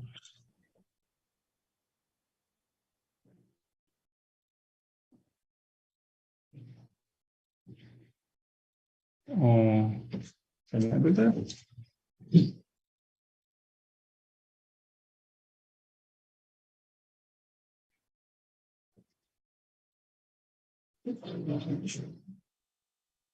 Is it okay now?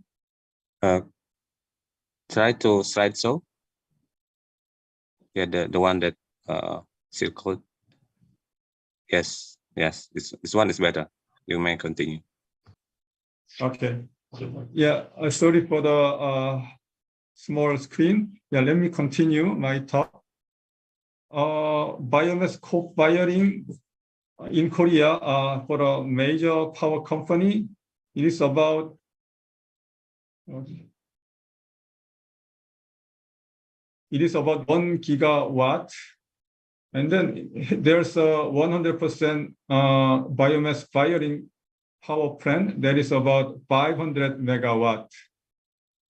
And also for a relatively small power plant, that is like a 476 megawatt, and also 100% pure biomass firing is about 100 megawatt.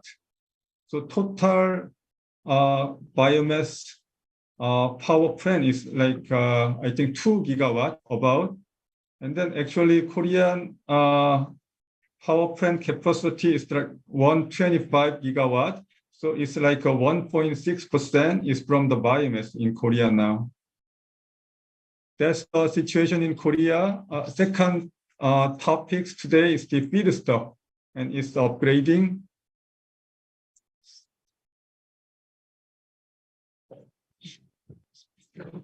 And then on your left side, you can see the renewable energy portion for electricity in the world. It is about 1.5% from the solid biomass fuel. And then expectation is very, very different from now to 2050, carbon neutral year. As you can see here from the BP and then IEA expectation, it is going to be at least 5% to 10%. So much, much higher than now. And then feedstock is going to be changed. 2020 or below or before, the major feedstock is like a forest material, of woody biomass material. But if you look at the right side of that graph, you can see that organic waste is going to be the major feedstock for the future. And also, interestingly, short rotation crop is going to play an important role as a future solid biomass material. See, it's the two representative organic waste materials are there. One of them is the animal manure and also food waste material. If you look at the left side one, we have in Korea 56 million tons of animal manure per year and about 5 million tons per year of food waste material. So here's a quite active development is going on in Korea to use that two organic waste material as a fuel for a power plant. And the issue is that they have a quite high moisture content. So we need to do some pre-treatment like a dewatering and drying and also torrefaction. Actually, our institute is quite specialized on this kind of upgrading technology. So later, if you ask me some question about that stuff, maybe I can talk about that stuff. And another one is this short rotation crops. The biggest advantage of this one is that the productivity is much, much higher than the conventional biomass material. Especially in a tropical area like Indonesia, I think you can harvest twice a year, which means the productivity of this short rotation crop is going to be more than 10 times than the conventional one. So, which is the huge advantage compared to, and then regarding the economics and other stable supply of biomass, it is going to be a very, very interesting feedstock material, especially for Indonesian people. As I said, we are specialized on the upgrading biomass here in our institute. And then as you can see here, by upgrading then material, we have many advantages like energy density and combustion efficiency. And then for increase of the co-firing portion, the grindability is the issue. And after torrefaction, you can increase that portion without worrying about the grindability. That's the another big advantage of using this kind of upgrading stuff. As you know, there's many reactor concepts are available for the drying and then torrefaction. Usually they target like energy efficiency, high energy efficiency, and then low capex. And then I think FCOM that is developed by our institute is one of that one. I mean, quite energy efficient machine. And then we have like a small short retention time such that we can have a quite small capex needed. Here's a concept of that FCOM machine. You can see here on your left side, we put the raw biomass from the top and then hot gas from the bottom. What happens is that in the middle, there's a vapor side. There's a quite efficient contact between the biomass and then hot gas, such that we have a quite high energy efficiency. And at that time, short retention time gives the quite simple and then low capex resulted. Yeah, there is the feedstock and its upgrading. Actually, the last one is the biomass in Indonesia. It is my suggestion for the Indonesian situation. Actually, I gathered some information about Indonesia, and then I conclude that Indonesia is the best place for biomass utilization for carbon neutral, because you have a proper government support like a feed-in tariff system, and then you launch that emission trading system this year, and also you try to increase that portion of the renewable energy. So, and then most importantly, you have a huge amount of that biomass elastic material. So I think it's very, very reasonable approach for the Indonesia to utilize that biomass material as a solid fuel. Yeah, I agree with that. The biggest market is co-firing. And then in addition to that, I think maybe you need to think about the cement industry, because they also use a lot of coal there.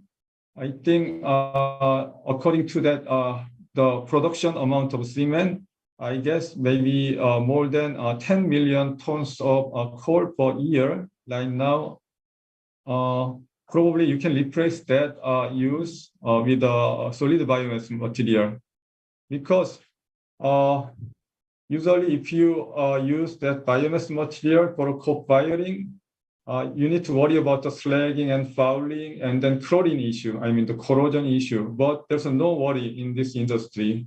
So maybe without worrying about that one, you immediately implement that biomass material for cement industry. So that's the biggest advantage. And the issue is that economics. But now you have an emission trading system, so maybe you can compensate a little bit of that expensive biomass material with that emission trading system. And the final application of the biomass in Indonesia is this distributed power system. I heard that you have more than 70,000 villages in Indonesia, and then about 20-25% of them are without stable supply of electricity. I think one of the issue of using the biomass there is that unstable supply of that stuff. If you use that short rotation clock for distributed power in a remote area, I think maybe you can get a little bit better situation. Okay, that's it for today. Thank you. If you have a question or other outside of this webinar, maybe you can contact me, use that email. Thank you. Terima kasih. Okay. Thank you, Mr. Jihoyu. You just gave us an impressive and comprehensive presentation on how South Korea developing and implementing coal biomass co-firing technology, and you also gave us Indonesia the recommendation how to develop biomass in terms of co-firing in power plant. Thank you again for your presentation. Now I would like to invite the audience to give a big applause for our distinguished speakers, Pak Slamet Handoko, Pak Edi Wibowo, Pak Wiluyo Kusdwiharto, and Mr. Atsuhiro Hanatani and Mr. Jihoyu, who have provided us a comprehensive insight of coal biomass co-firing technologies and implementation.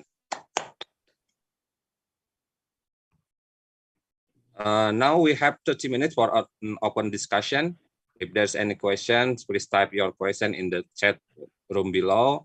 Don't be hesitate to express your concern and questions to this very interesting discussion topic.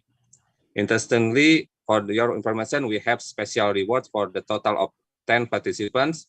This special rewards for participants with best questions and 7 gifts for the most active participants. So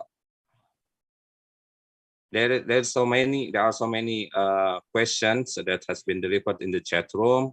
I will give the opportunity based on the first question that has been typed in the chat room.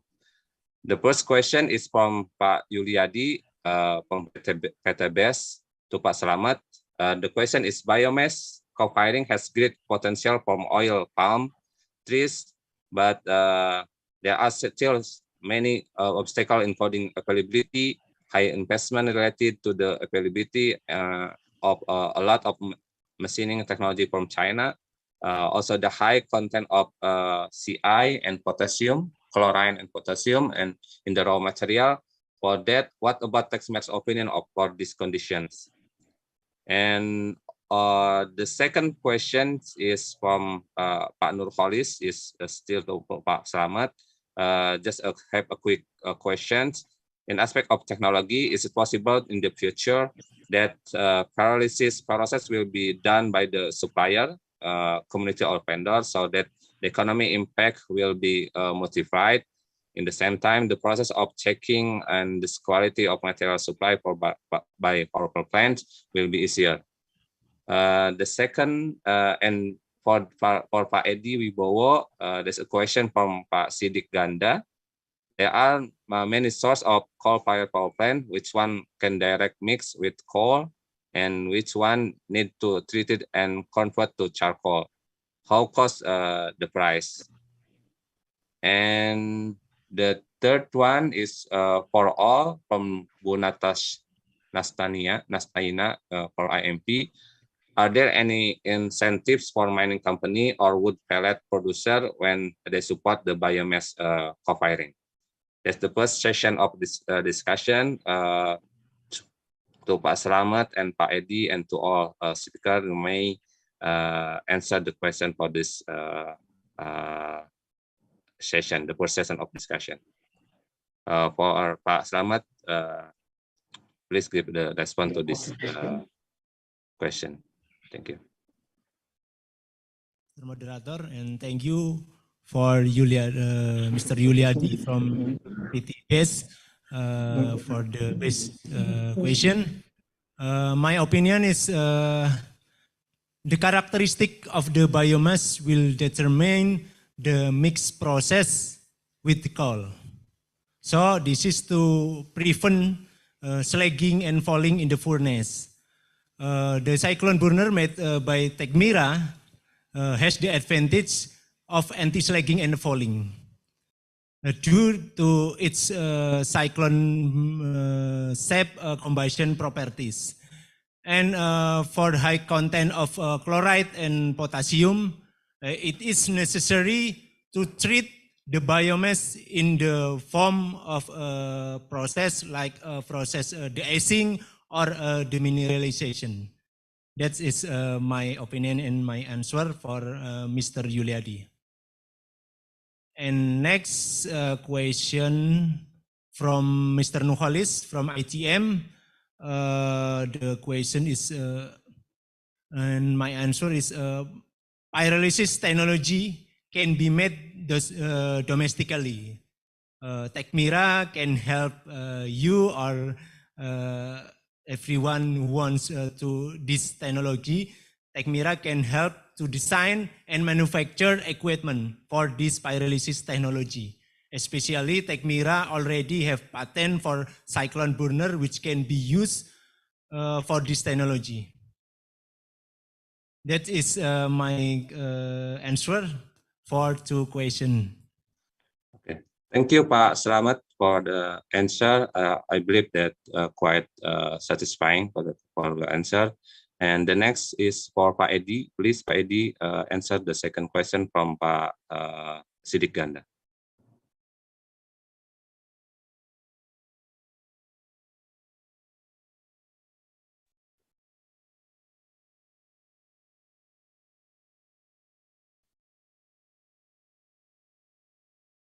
Pak Edi. Okay, Pak Edi.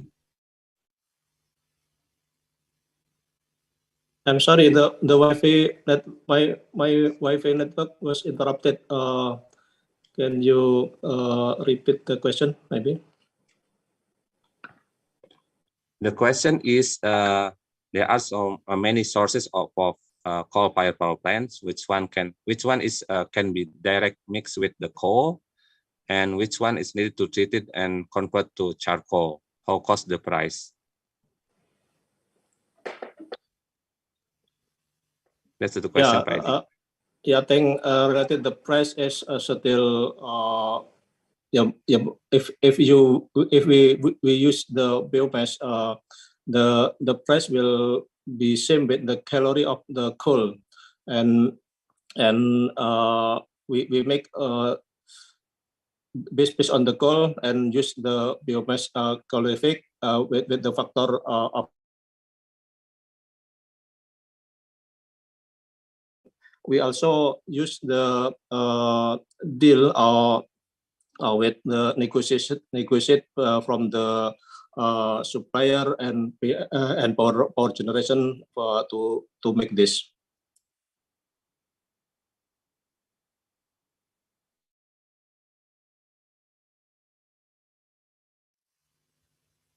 Answer, I think.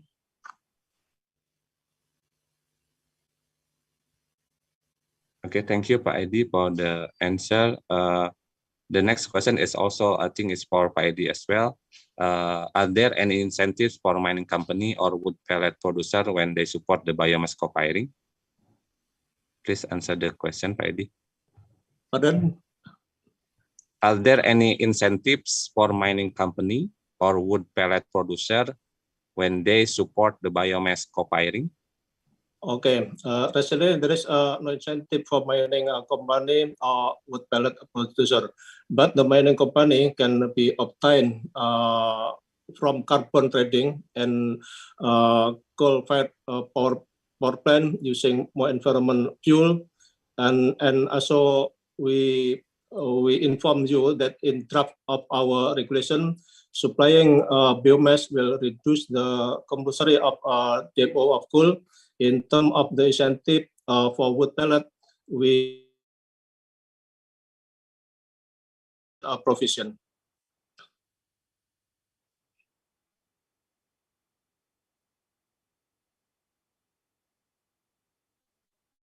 Okay, thank you, Pak Edi. There is an incentive for the producer, pellet producer, and for the mining company, the carbon trade is the option to take the advantage of biomass co-firing.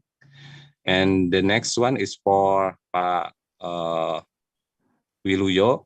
I think you already has answered the question, but I would like to give it again to you. From Pak Sidik Ganda, is it PLN direct mix or are there special physical characteristic for direct mix? How to maintain long-term supply? That's the question. And also from Ibu Linda, Kreteki Deko Jaya Agung, to Pak Wiluyo. Pak Wiluyo, how can group of farmer be able to join to supply this co-firing? Where to contact to? That's the question, Pak Wiluyo. Could you answer the question directly? Thank you, Kang Cecep. For Pak Sidik question, PLN will perform direct mix of biomass and to maintain long-term supply with the contract for biomass in long-term contract, Pak. Long-term contract. We already signed an MOU with the Sangyang Seri, Pak, to supply the rice huts for the long-term period. And then we already signed MOU and also contract with the Perhutani to supply biomass with sodas produced by Perhutani, and then we also make a MOU, already signed an MOU with the PTPN 3, Pak, to produce the tandan kosong sawit palm tree, Pak, to produce in long term tandan kosong to co-firing the power plant that near to the palm tree plantation, Pak, in such as in Sumatra and Kalimantan. And we directly mix with the coal, Pak, in our power plant, and then the biomass direct mix with the coal, and then we supply to the burner of boiler, Pak. Supply the boiler, Pak, in boiler in our power plant, Pak. And then for Bu Linda, yes, Bu Linda, the farmer can contact PLN directly to supply the biomass, and please contact Bu Anita as our Vice President of Biomass in PLN, with the number that mentioned in the chat, Bu. Thank you, Pak Cecep.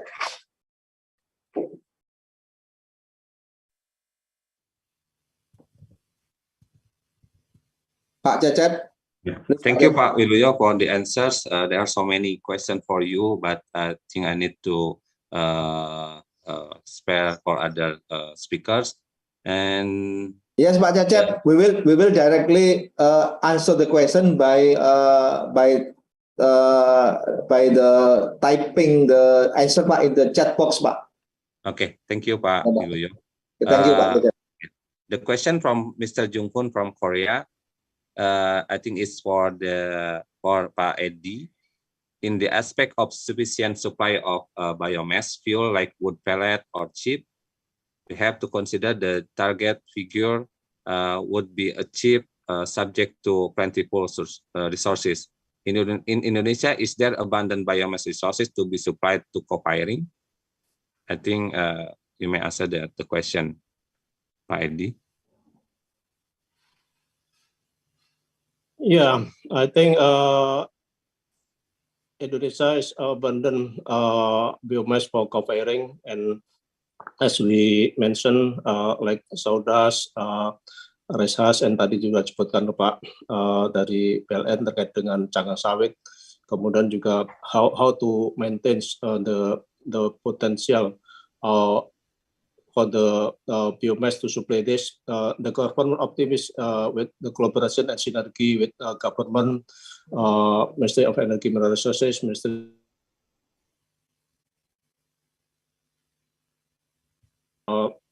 and all of the company. We hope also the mining company will also support the providing area of the reclamation and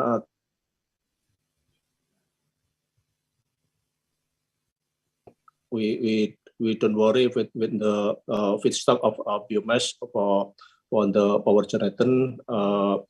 With the collaboration all stakeholder, I think feedstock is we will already sustain for this coal-fired power plant, and we know that the feedstock of bioenergy is very dependent on human eradication.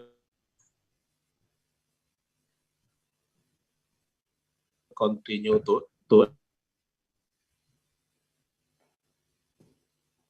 use the sawdust and also the biomass, such as as we mentioned, kita sudah punya standar untuk pellet biomass atau untuk pembelajaran dan juga bahan bakar jemputan.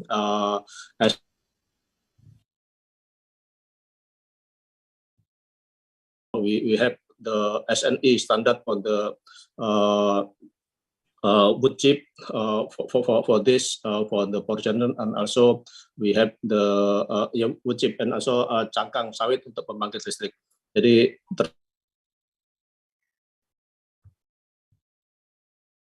standar yang sudah kita standarkan SNE-nya itu terkait dengan bahan baku tadi, Pak. Okay, thank you, Pak Edi. All in all, well, Indonesia is no need to be worried about the biomass resources as explained by Pak Edi Wibowo. The next question is for Mr. Hanatani and Pak Slamet from Ibrahim Ilman. It's biomass technology concept that IHI and TechMira develop is economically feasible. Or how about the increase of biomass price after the process? That's the question. Mr. Hanatani and Mr. Pak Slamet, could you answer the questions? Yes, thank you for the question. So regarding the price for the treated biomass will be, of course, that will be increased.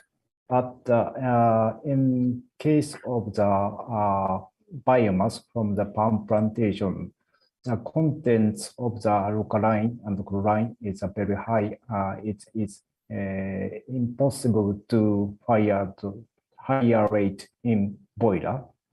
So that's why it is necessary to treatment is necessary. Even the treatment is done, but it is variable fuel.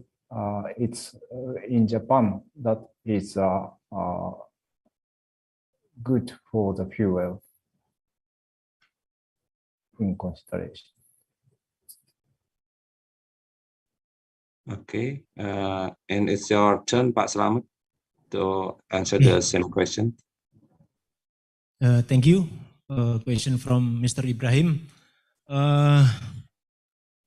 The economic of our technology, pyrolysis process, integrated pyrolysis process, drying and co-firing is for the economically technology need further study from economically. But in general, the economics of this technology is interesting because the charcoal product will have a higher price than the feed biomass because it has a higher calorific value and greenability is better.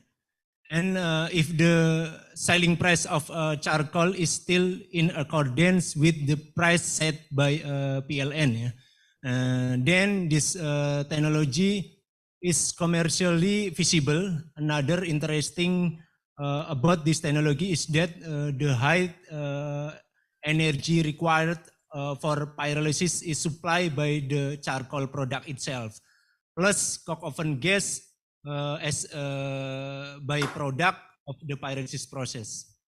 That's my opinion and my answer, Mr. Moderator. Okay, thank you, Pak Slamet and Pak Mr. Anatani. The next question is from, let me see, I think from Pak Ibrahim as well, for Mr. Jihoyu. The question is, has the technology of FCOM reactor already implemented in power plants and other industry? What is the range of feedstock capacity that can be used in this reactor? And is there any limitation of biomass type that can be used in this reactor? Mr. Jihoyu, please answer the question. Yeah, first one, we are, our institute is the research institute supported by government. So the maximum capacity we can reach is that demonstration scale. Right now, we have a 5 ton per day scale FCOM machine installed in Korea. Yeah, that's the maximum one. And then I think one commercial FCOM column is going to be 50 ton per day. So 10 times bigger than our demonstration plan. And then to increase the capacity of that, our plan is that parallel connection of that 50 ton per day column. So if you want like a 200, maybe just combine 4 50 ton per day column together. So we can have like a 200 ton per day capacity. So that's, yeah, in summary, our situation is 5 ton per day demo scale is implemented and then tested. And what was the next one? Feedstock limitation. If it is not, if it is not that big, I mean, if like less than, let's say 10 centimeter, I think we can handle that. I mean, if I have more time, I can show you some a movie of the COM operation. Maybe you can understand better, but later, if you contact me via my email that is shown in my presentation, maybe I can explain more. Okay. Okay. The next question is also for you, Mr. Jihoyu. Okay. May we know why Korea choose biomass more than hydrogen? And the next one is, would you tell us a bad experience in implementing co-firing by using biomass in Korea? Okay. And what is the maximum broken impact to the boiler? Actually, right now, so Korean government is support strongly on the hydrogen and also ammonia over the biomass material, because there's some debate about the carbon dioxide removal effect of that biomass, because if you want to use that biomass pellet, you have to cut the tree, and which means that no more CO2 absorption by tree. So there's some debate there. And that's why the Korean government wants to support more on the unused biomass in Korea, I mean, local biomass. Yeah, so I think instead of that, biomass is like a very, very active development is going on for a hydrogen utilization. Yeah, that's the first one.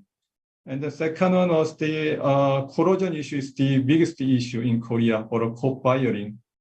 I heard that one of the, I think, 300 megawatt power plant was shut down because of that corrosion issued by the chlorine in the biomass.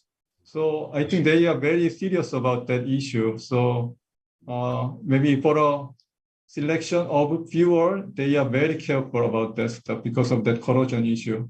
But like a 5%, I mean, that case is the 50% co-firing. But for like a 5% co-firing in a major power plant, I think there's no problem. And then one issue is that their co-firing ratio is still less than 5% because of the grinder issue, as you know. And then they said that they don't have any space for a special grinder for a biomass. So that's the another issue. Yeah, that's it. Okay. We still have plenty of time for discussion, and the last one is for Mr. Hanatani and Mr. Jiho. How is the regulation for electricity pricing from biomass in Japan and Korea during the early stage of shifts from coal to biomass? Could you please answer the question, Mr. Hanatani and Mr. Jiho?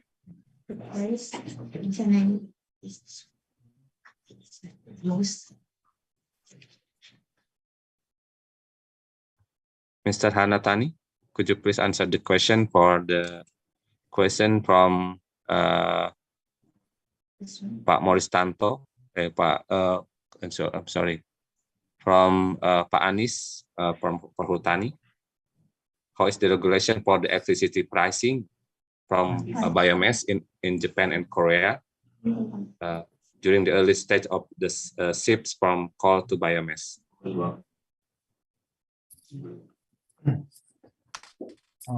Exact price is very difficult to say. But now current situation in Japan is woody biomass from the North America is increasing too much.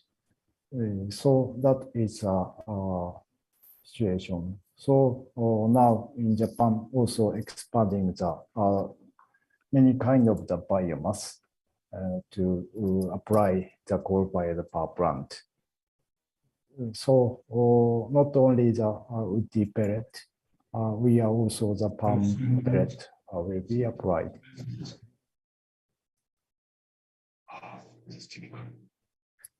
Okay. And how about Mr. Jihoyu in Korea? What is the pricing?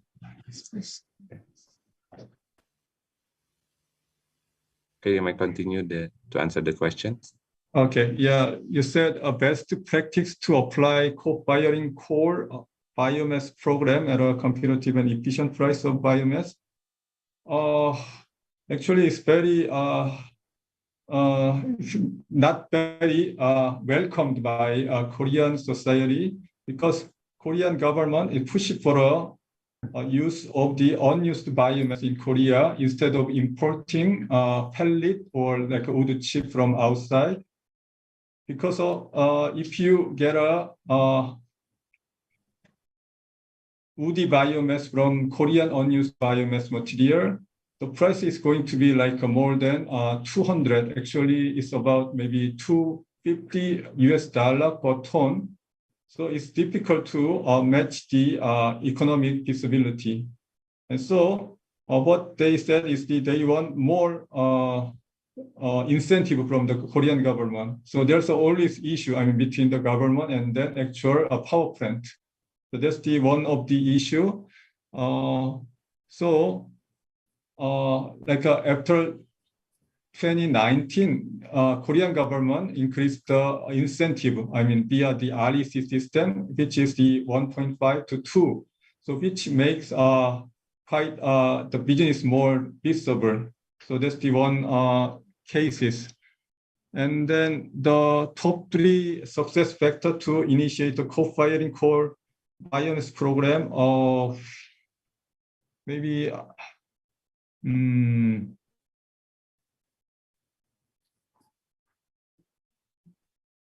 yeah, I think I need to maybe summarize my idea. Maybe later, maybe I can answer that one. I'm sorry for that. Okay, that's fine, Mr. Ji, for you. The next question is for Pak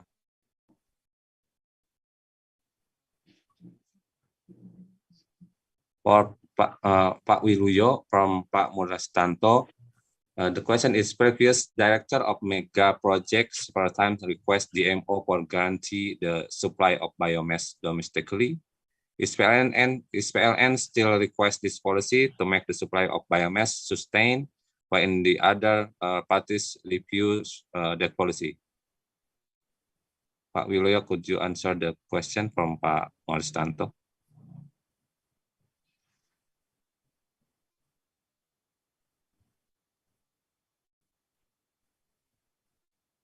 I think he's off the camera. And we proceed to the other question from Ibu Dahlia to Mr. Hanatani. In your opinion, what is the most proper technology to implement in Indonesia? Whether 100% of biomass for a new power plant or co-firing with a certain level of biomass? Based on your experience, which one is the most cheaper and easy operated, less troubles during the operations? Mr. Hanatani, could you please the answer from Ibu Dahlia? Yes, so in my opinion, so the co-firing of certain level of the co-firing is suitable in Indonesia because there is many existing coal-fired power plant, so that can be implemented such co-firing technology already. So in case of the exclusive firing, 100% firing case, that is many of the biomass fuel to be available. So depend on the location, or the co-firing technology application is more suitable in Indonesia, I guess.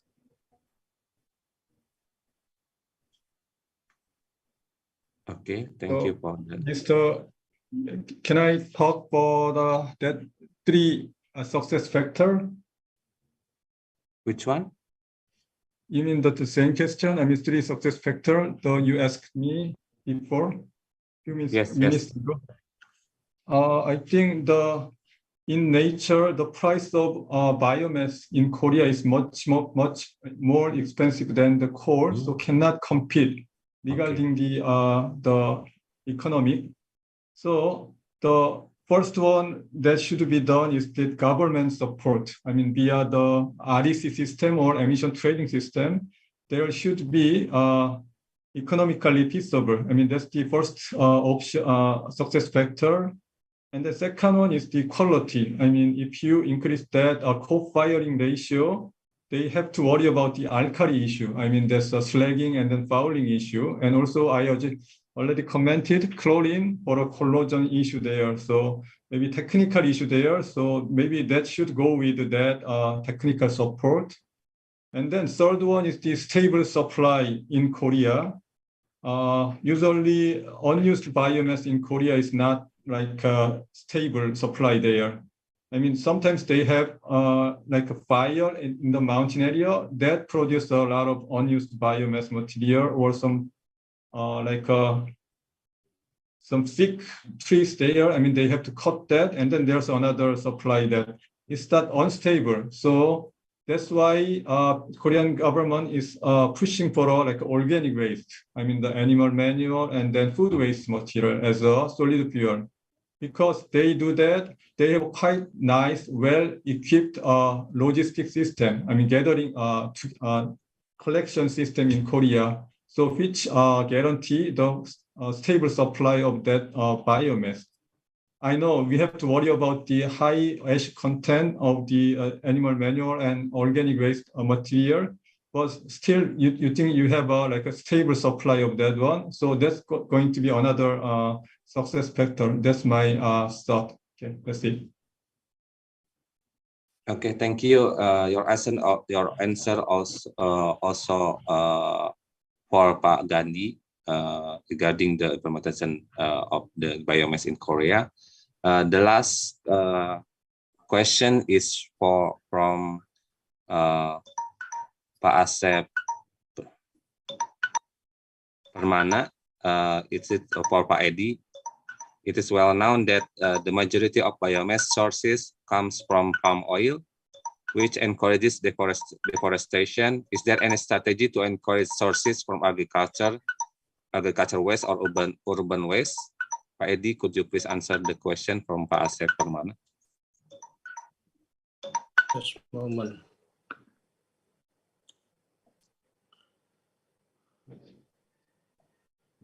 Halo, Pak Edi. Yeah, Pak, sorry. Yeah, the question is, it is very well known that the majority of biomass sources comes from palm oil, which encourages the deforestation. Is there any strategy to encourage another sources from, such as from agricultural waste or urban waste?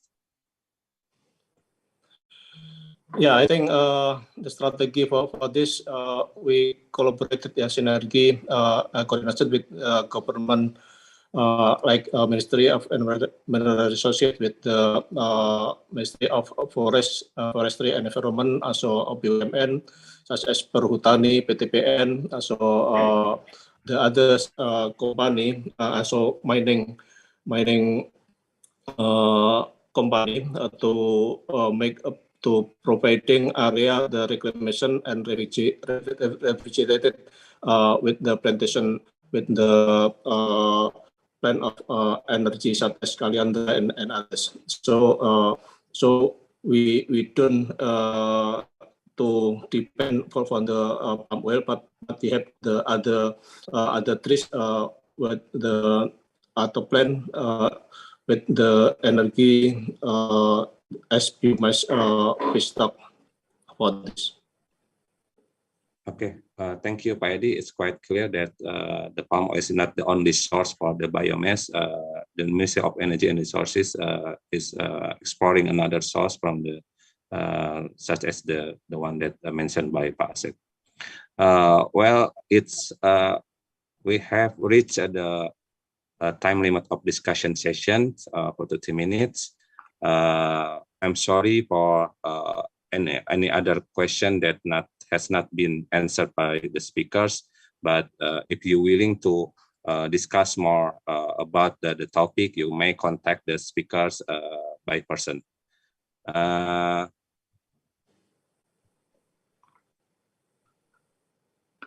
And let me to sum up the presentation and discussion session.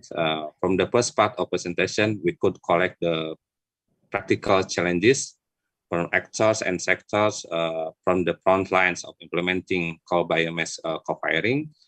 Three main challenges regarding the coal biomass co-firing. The first one is the selection of biomass co-firing. So consider the availability, including the readiness of biomass collection facilities. The second one is biomass characteristics should be comparable to coal, particularly in terms of blendability and calorific value.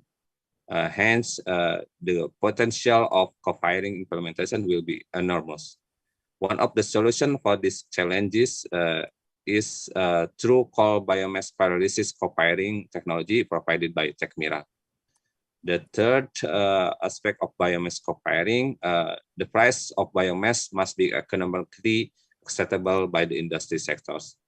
And from the G20 members perspective part, from Japan and Korea, we could collect dependency on several co-firing equipment technology supplier and which already has been implemented in coal-fired power plant. Thus can further enhance the knowledge and participant to increase the opportunity investment in co-firing technology. And also we can learn several experience from Korea and Japan in implementing coal biomass co-firing. So for Indonesia will be fruitful in the future. That's all. Thank you, distinguished speakers and participants for your active participations. Now I would like to give the stage and time back to Ms. Austina Permana. Wassalamualaikum warahmatullahi wabarakatuh. See you in the next opportunities of G20 event. Recover together, recover stronger. Bye.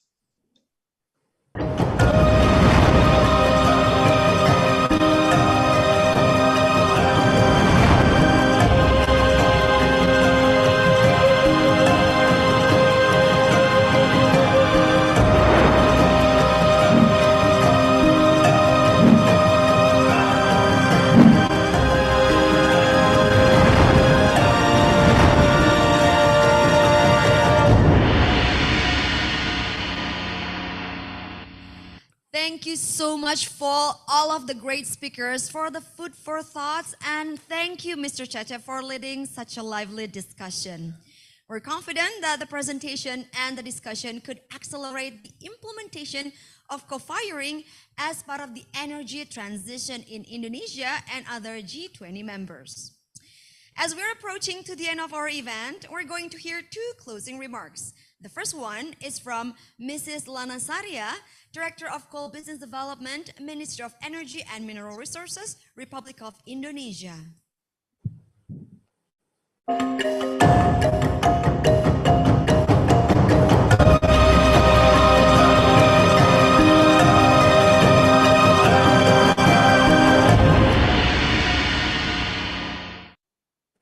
All distinguished speakers and participants, good afternoon from Jakarta.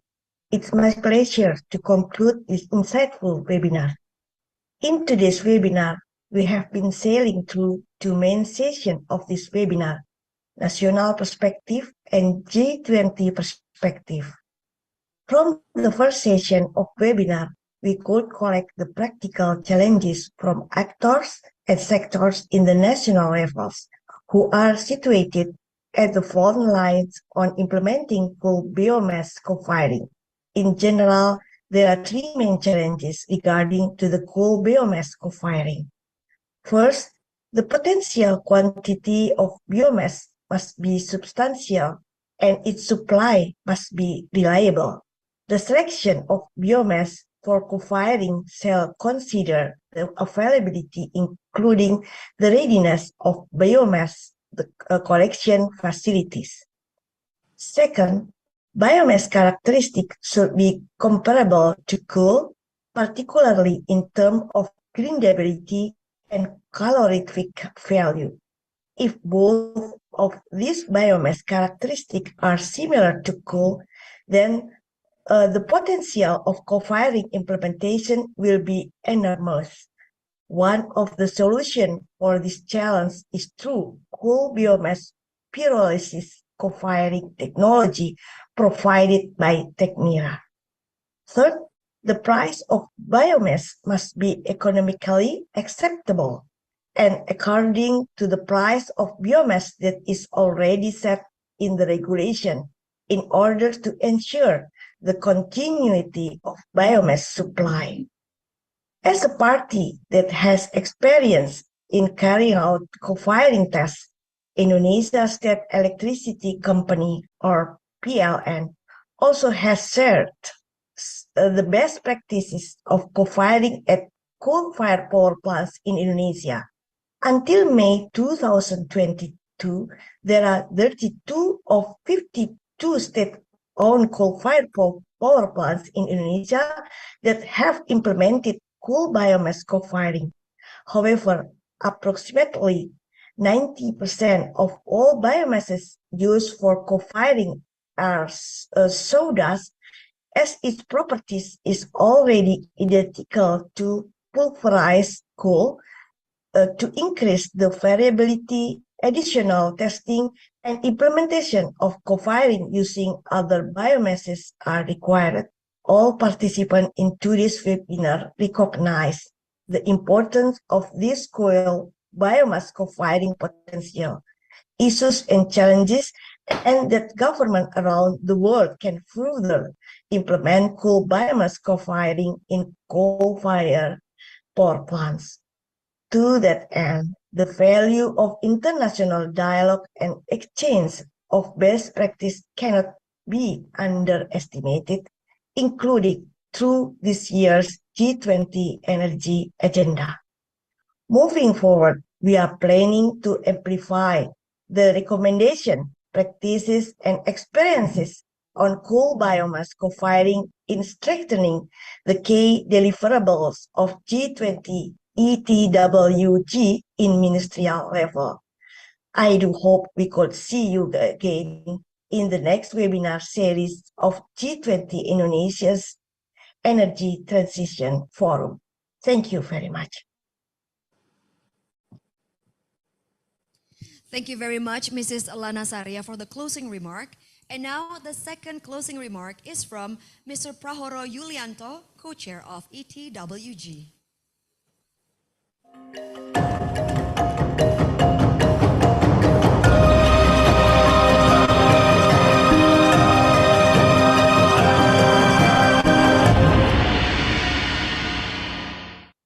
All distinguished speakers and participants, good afternoon from Jakarta. It is my pleasure to conclude this insightful webinar.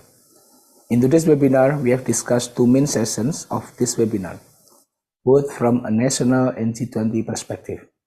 In this first session, we also gained common understanding from the Directorate of Bioenergy in the Directorate General of New and Renewable Energy and Energy Conservation as the party that regulates co-firing.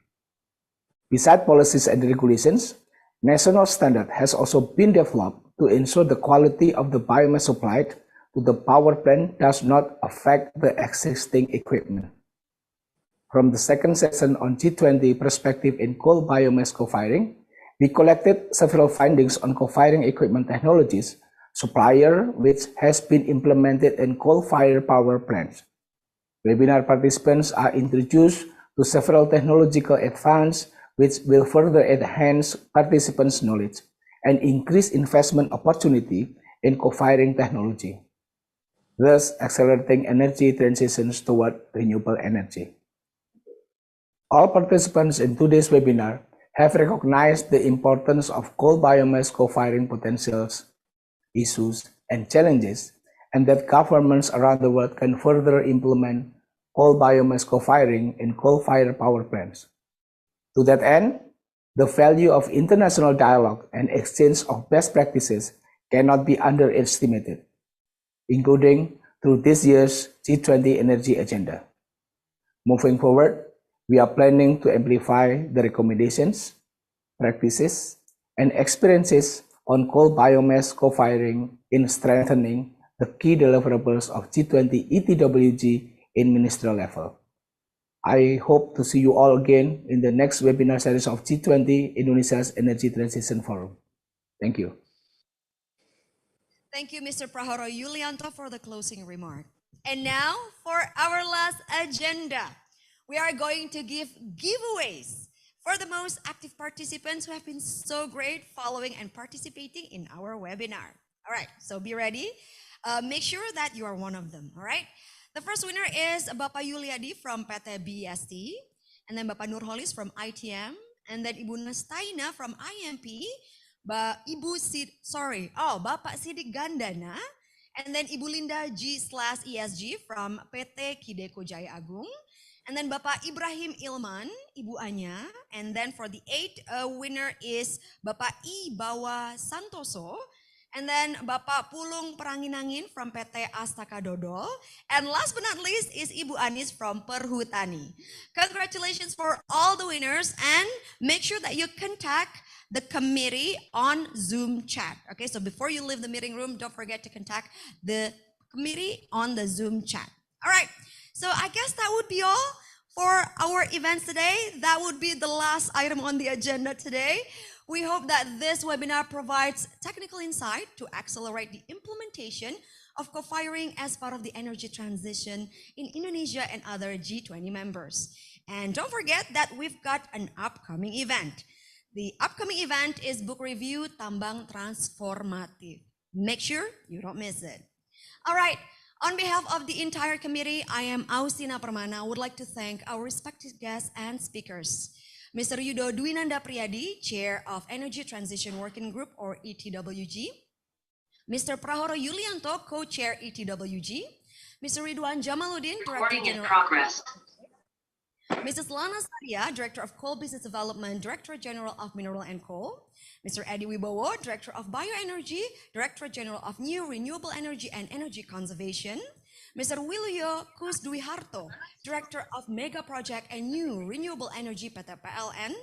Mr. Atsuhiro Hanatani, Director Chief Engineer PT IHI Power Service Indonesia. Mr. Jihuyo, Principal Researcher of KIER. And also Mr. Cecep M. Yasin, Coordinator for Mineral and Coal Mine Area Management, Director General of Mineral and Coal. And of course, thank you so much for every one of you for being such amazing and attentive participants. We will see you again in our next event. Stay healthy and have a good one. Bye.